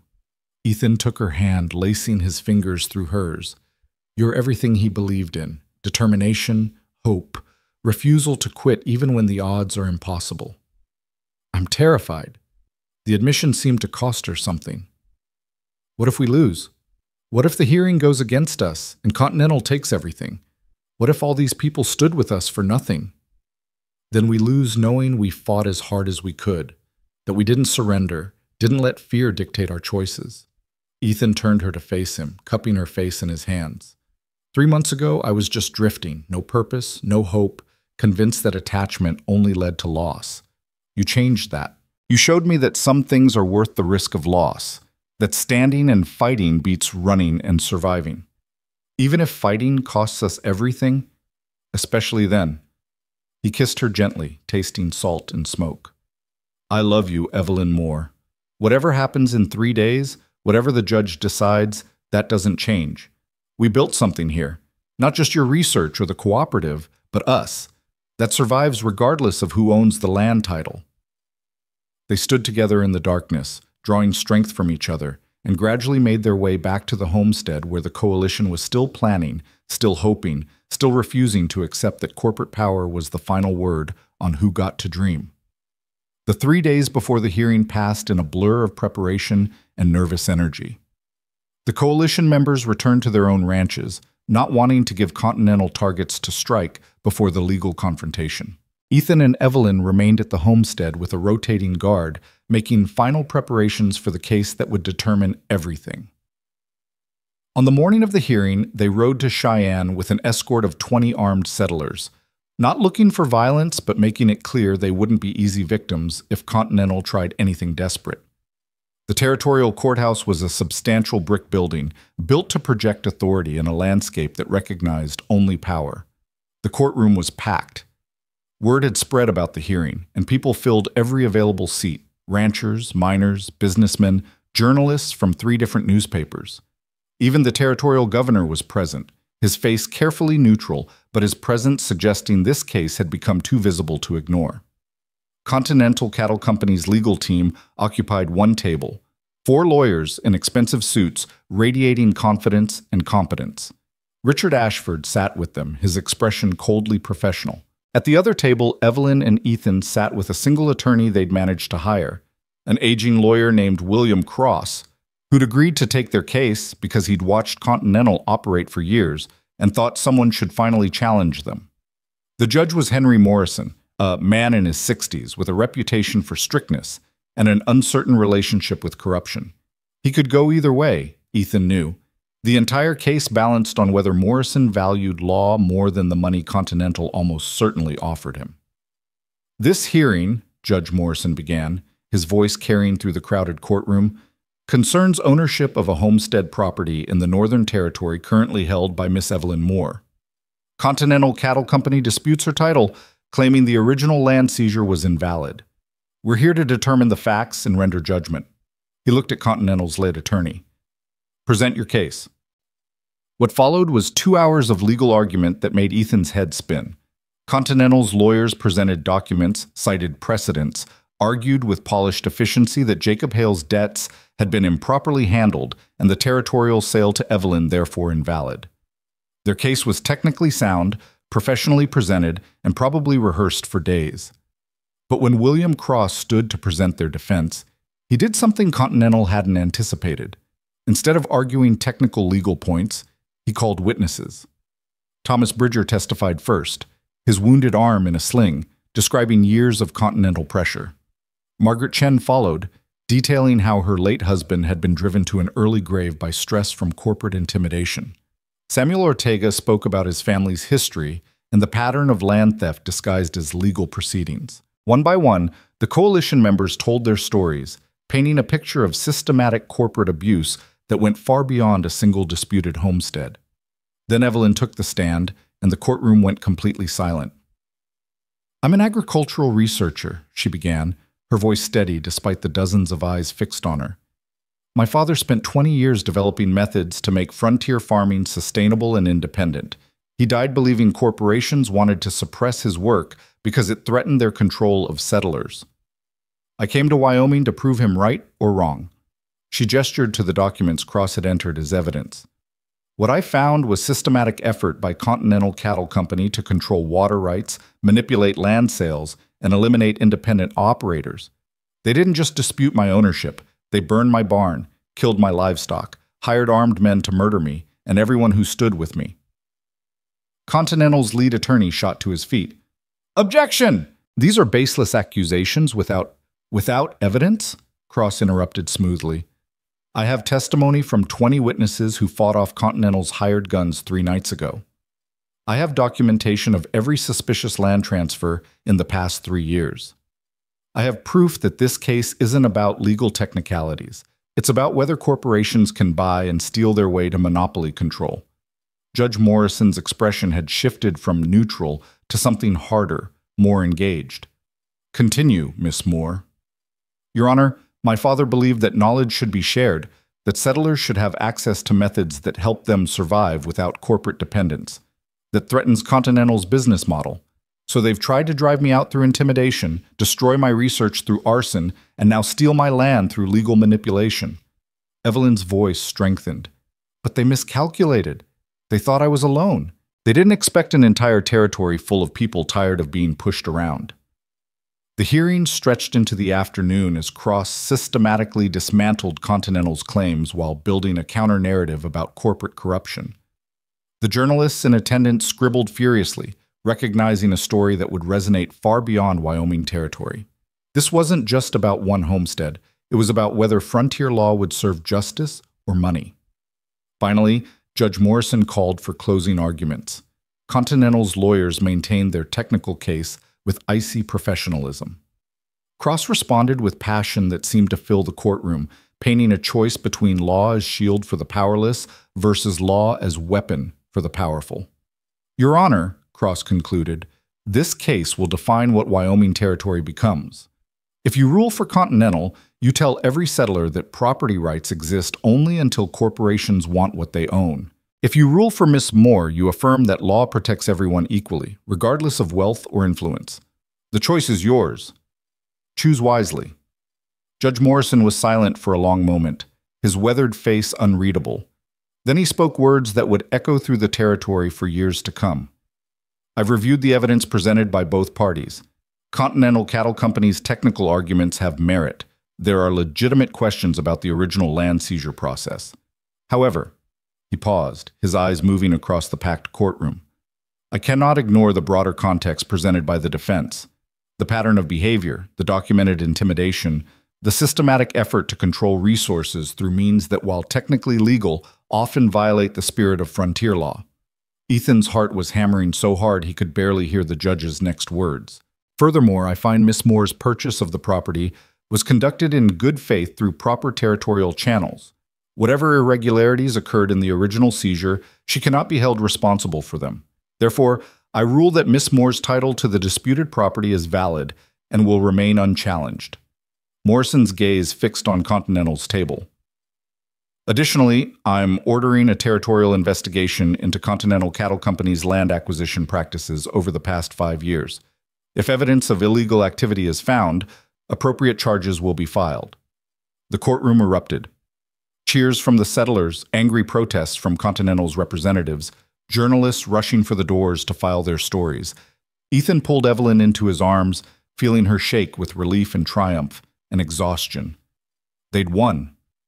Against impossible odds, against corporate power, against a system designed to favor wealth over justice, they'd won. But Continental wasn't finished.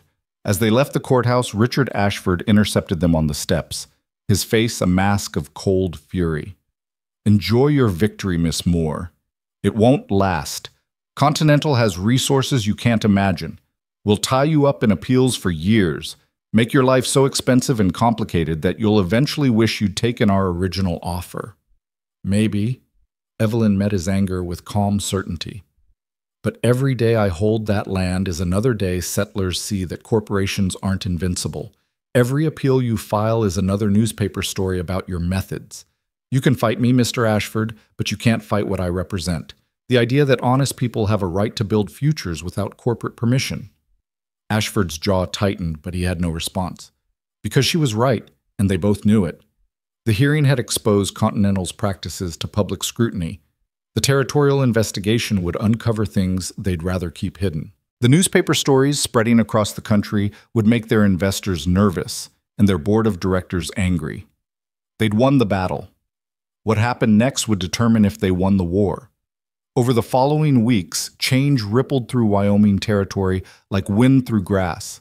The territorial investigation uncovered exactly what Cross had suggested: a pattern of land manipulation, bribery, and intimidation that went back years. 3 Continental executives were indicted. Water rights were reviewed, and in several cases redistributed. Independent ranchers who'd been driven out found legal recourse to reclaim their properties. It wasn't perfect justice. Some corporate officials escaped prosecution through legal maneuvering. Some settlers had been gone too long to return. But it was something. It was a crack in the facade of corporate invincibility, proof that people pushing back could create change. The agricultural cooperative Evelyn had proposed grew beyond anything she'd initially imagined. 47 families joined within the first 3 months, pooling resources and knowledge to implement her father's research on a scale that benefited everyone. The irrigation method she'd planned worked exactly as promised, allowing crops to thrive where they'd previously failed. The sustainable farming practices proved profitable, giving settlers economic independence they'd never achieved under corporate control. And through it all, the homestead itself transformed. The barn was rebuilt, bigger and better than before. The house was expanded to include proper research facilities where Evelyn could continue developing agricultural techniques. The fields that had once been monuments to his father's failure became demonstrations of what was possible when determination met methodology. 1 year after the hearing, Ethan stood on the porch where his father had died and looked out across a valley transformed by purpose and persistence. The cooperative's success had drawn more settlers, families willing to risk frontier life because Evelyn's research gave them realistic hope of survival. Small structures dotted the landscape, new homesteads built on foundation of knowledge instead of desperate faith. Evelyn emerged from the house, her hands stained with soil from the experimental gardens she maintained, her face bright with satisfaction that never quite faded these days. She was pregnant, 4 months along, carrying the future they'd built together. "Margaret Chen stopped by earlier," she said, settling beside him on the porch swing his father had built. "Says the wheat yield on her property is up 40% using the irrigation schedule we developed. The Morrison brothers want to try the crop rotation method next season. Samuel's talking about starting a seed exchange so everyone can access the best varieties." "Your father's work." Ethan slipped an arm around her shoulders, pulling her close. "Finally reaching the people who need it. Our work now, yours and mine and everyone who stood with us." She rested her head against his shoulder, her hand moving to the gentle swell of her belly. "Your father would be proud. My father, too. They believed impossible things could happen if people were brave enough to try." They were right. Ethan had spent a year coming to terms with that truth. His father's death hadn't been foolish or wasteful. It had been the price of standing for something that mattered. And that stand, combined with Evelyn's determination and the coalition's courage, had created something lasting. They were right, and we proved it. The sun tracked westward, painting the valley in shades of gold that made even the hard-scrabble land beautiful. Cattle grazed in improved pastures. Gardens flourished where determination met knowledge. Children played in yards where families had planted roots instead of maintaining escape routes. Continental Cattle Companies still existed, still wielded power in other territories. But in Wyoming, their dominance had been broken. The investigation had resulted in structural changes: better oversight of land transfers, protection for water rights, legal recourse for settlers facing corporate intimidation. It wasn't perfect. Corruption still existed. Powerful interests still tried to control resources. But now there was resistance, organized and effective, giving honest people fighting chances they'd never had before. As evening approached, coalition families began arriving for the monthly gathering that had become tradition. Thomas Bridger with his arm mostly healed. Margaret Chen with news about a widow looking to homestead nearby. The Morrison brothers, their debt to Continental paid off through successful harvests and freedom to farm their way. Samuel Ortega with 3 of his grown children, all planning to establish their own homesteads using cooperative methods. They gathered around fires as darkness fell, sharing food and stories and plans for the future. These people had faced violence together, had stood against forces that seemed invincible, had proved that courage and community could overcome corporate power. They'd created something precious in this harsh land, not just successful farms, but a network of mutual support that transformed individual struggles into collective strength. Carl Hendricks raised a cup in toast, his weathered face split by a grin. To the cooperative, to Evelyn Moore and her impossible dreams, to standing our ground and proving that the land belongs to those brave enough to work it. The toast was echoed by 40 voices, people who'd once been strangers, united by common cause and uncommon courage. They drank to survival, to prosperity, to the future they were building one stubborn season at a time. Later, after the guests had departed and stars filled the sky with ancient light, Ethan and Evelyn stood together looking at the homestead they'd defended and transformed.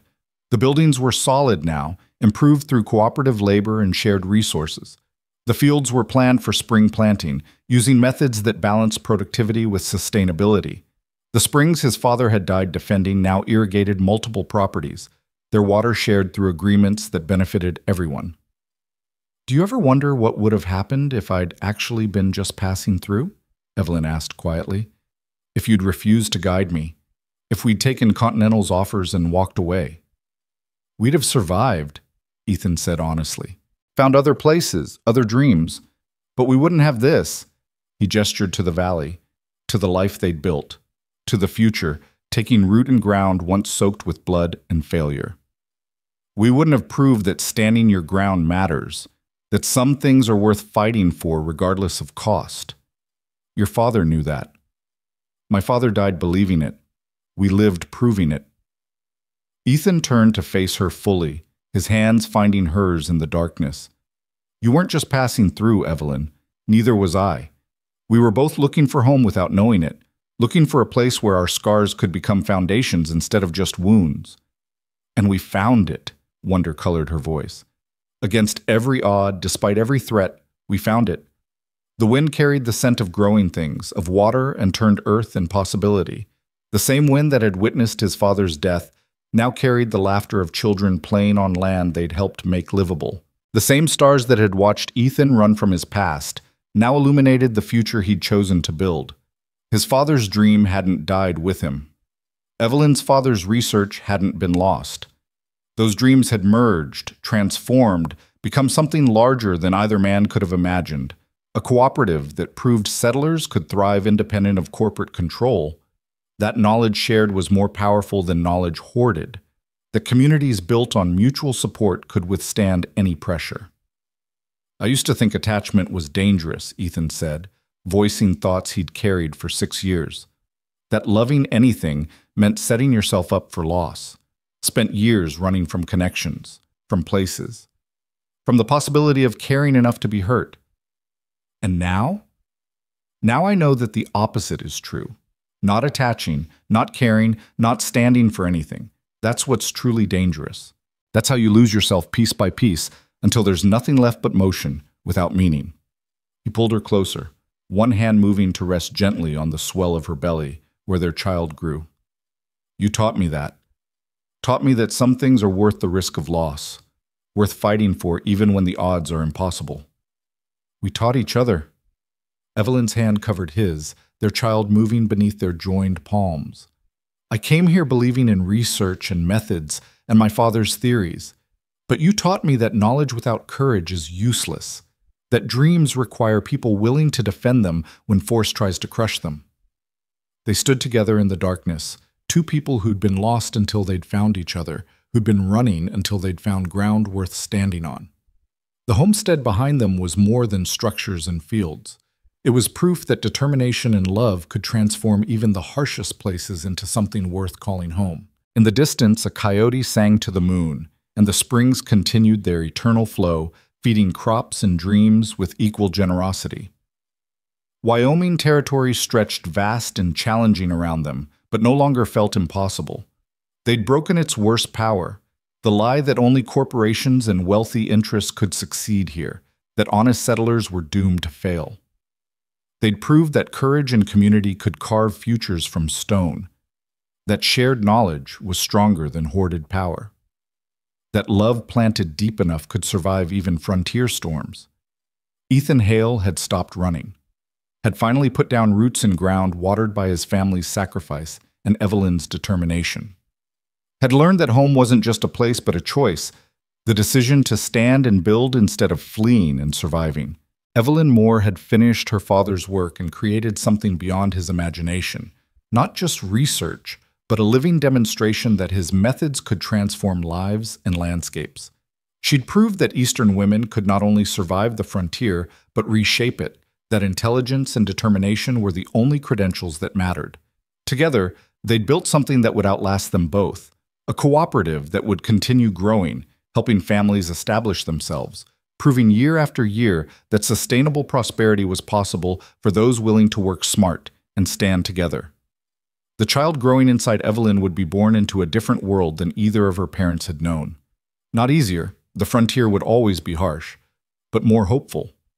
A world where community mattered more than corporate control, where knowledge was shared freely, where people had real chances to build futures on their own terms.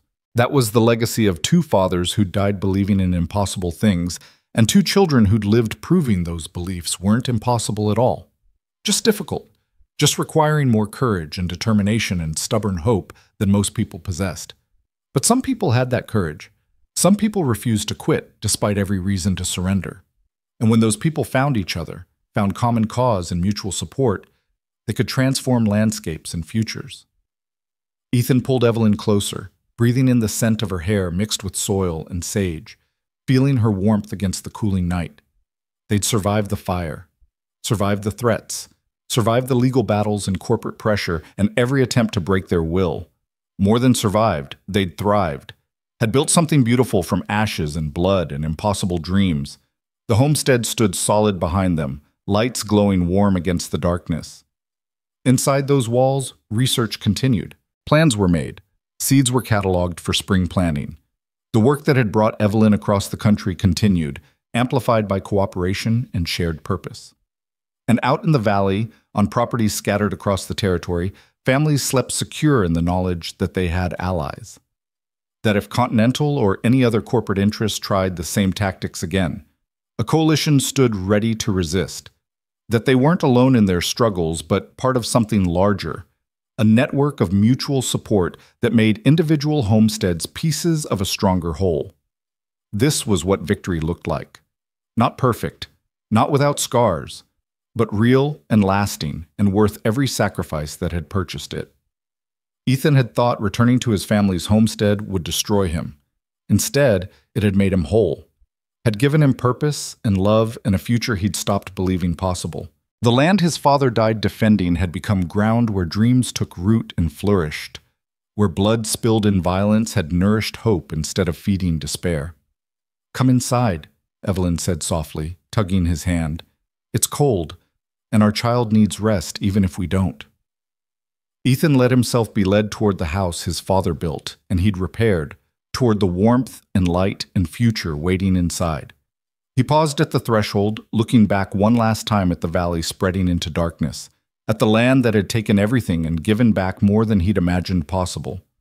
His father's grave was out there somewhere, unmarked but not forgotten. And standing on this porch, defending this land through law and courage instead of just violence, Ethan finally felt like he'd honored that sacrifice, had proved that Jacob Hale's stubborn belief in impossible things hadn't been foolish but visionary. "I'm home," Ethan said quietly, the words both statement and revelation. "Finally, after 6 years of running, I'm home." "We both are," Evelyn agreed, her hand warm in his. "We both are."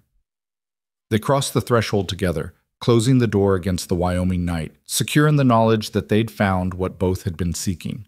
Not just land or research success or vindication of their father's dreams, but something more fundamental, a place to stand, a reason to fight, a love worth defending against any threat. She'd never been just passing through, neither had he. They'd been traveling toward this moment, this place, this future they would build together on ground that no longer whispered only of failure but sang of possibility.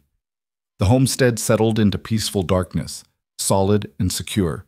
No longer a grave, but a garden where impossible things took root and flourished. Where two wandering souls had found home. Where the frontier's harsh truth that survival required more than determination alone had been transformed by knowledge and courage into something beautiful. Tomorrow would bring new challenges. The work of building sustainable futures was never finished, but tonight they rested secure in what they'd accomplished, in the love they'd forged through fire, in the community they'd helped create. Roots, not roads, standing ground instead of running away. That was the lesson written in every repaired board and planted seed and child conceived in hope instead of fear. Ethan Hale had finally stopped moving, had found his reason to stay, and in staying, had discovered that the life worth living was the one you built with your own hands on ground, you defended with your whole heart. The wind sang on, carrying stories across the vast Wyoming landscape, stories of courage and community, of dreams defended and futures earned, of two people who'd looked at failure and seen foundation, who'd stood their ground when every instinct screamed to run. Their story would echo through the territory for generations, becoming the legend that inspired others to try, to stand, to believe that impossible things were just difficult things waiting for people brave enough to attempt them. And in the house where it all began, where tragedy had given way to triumph, Ethan and Evelyn slept, their hands clasped, even in dreams, ready to face whatever tomorrow brought. Together. Home at last.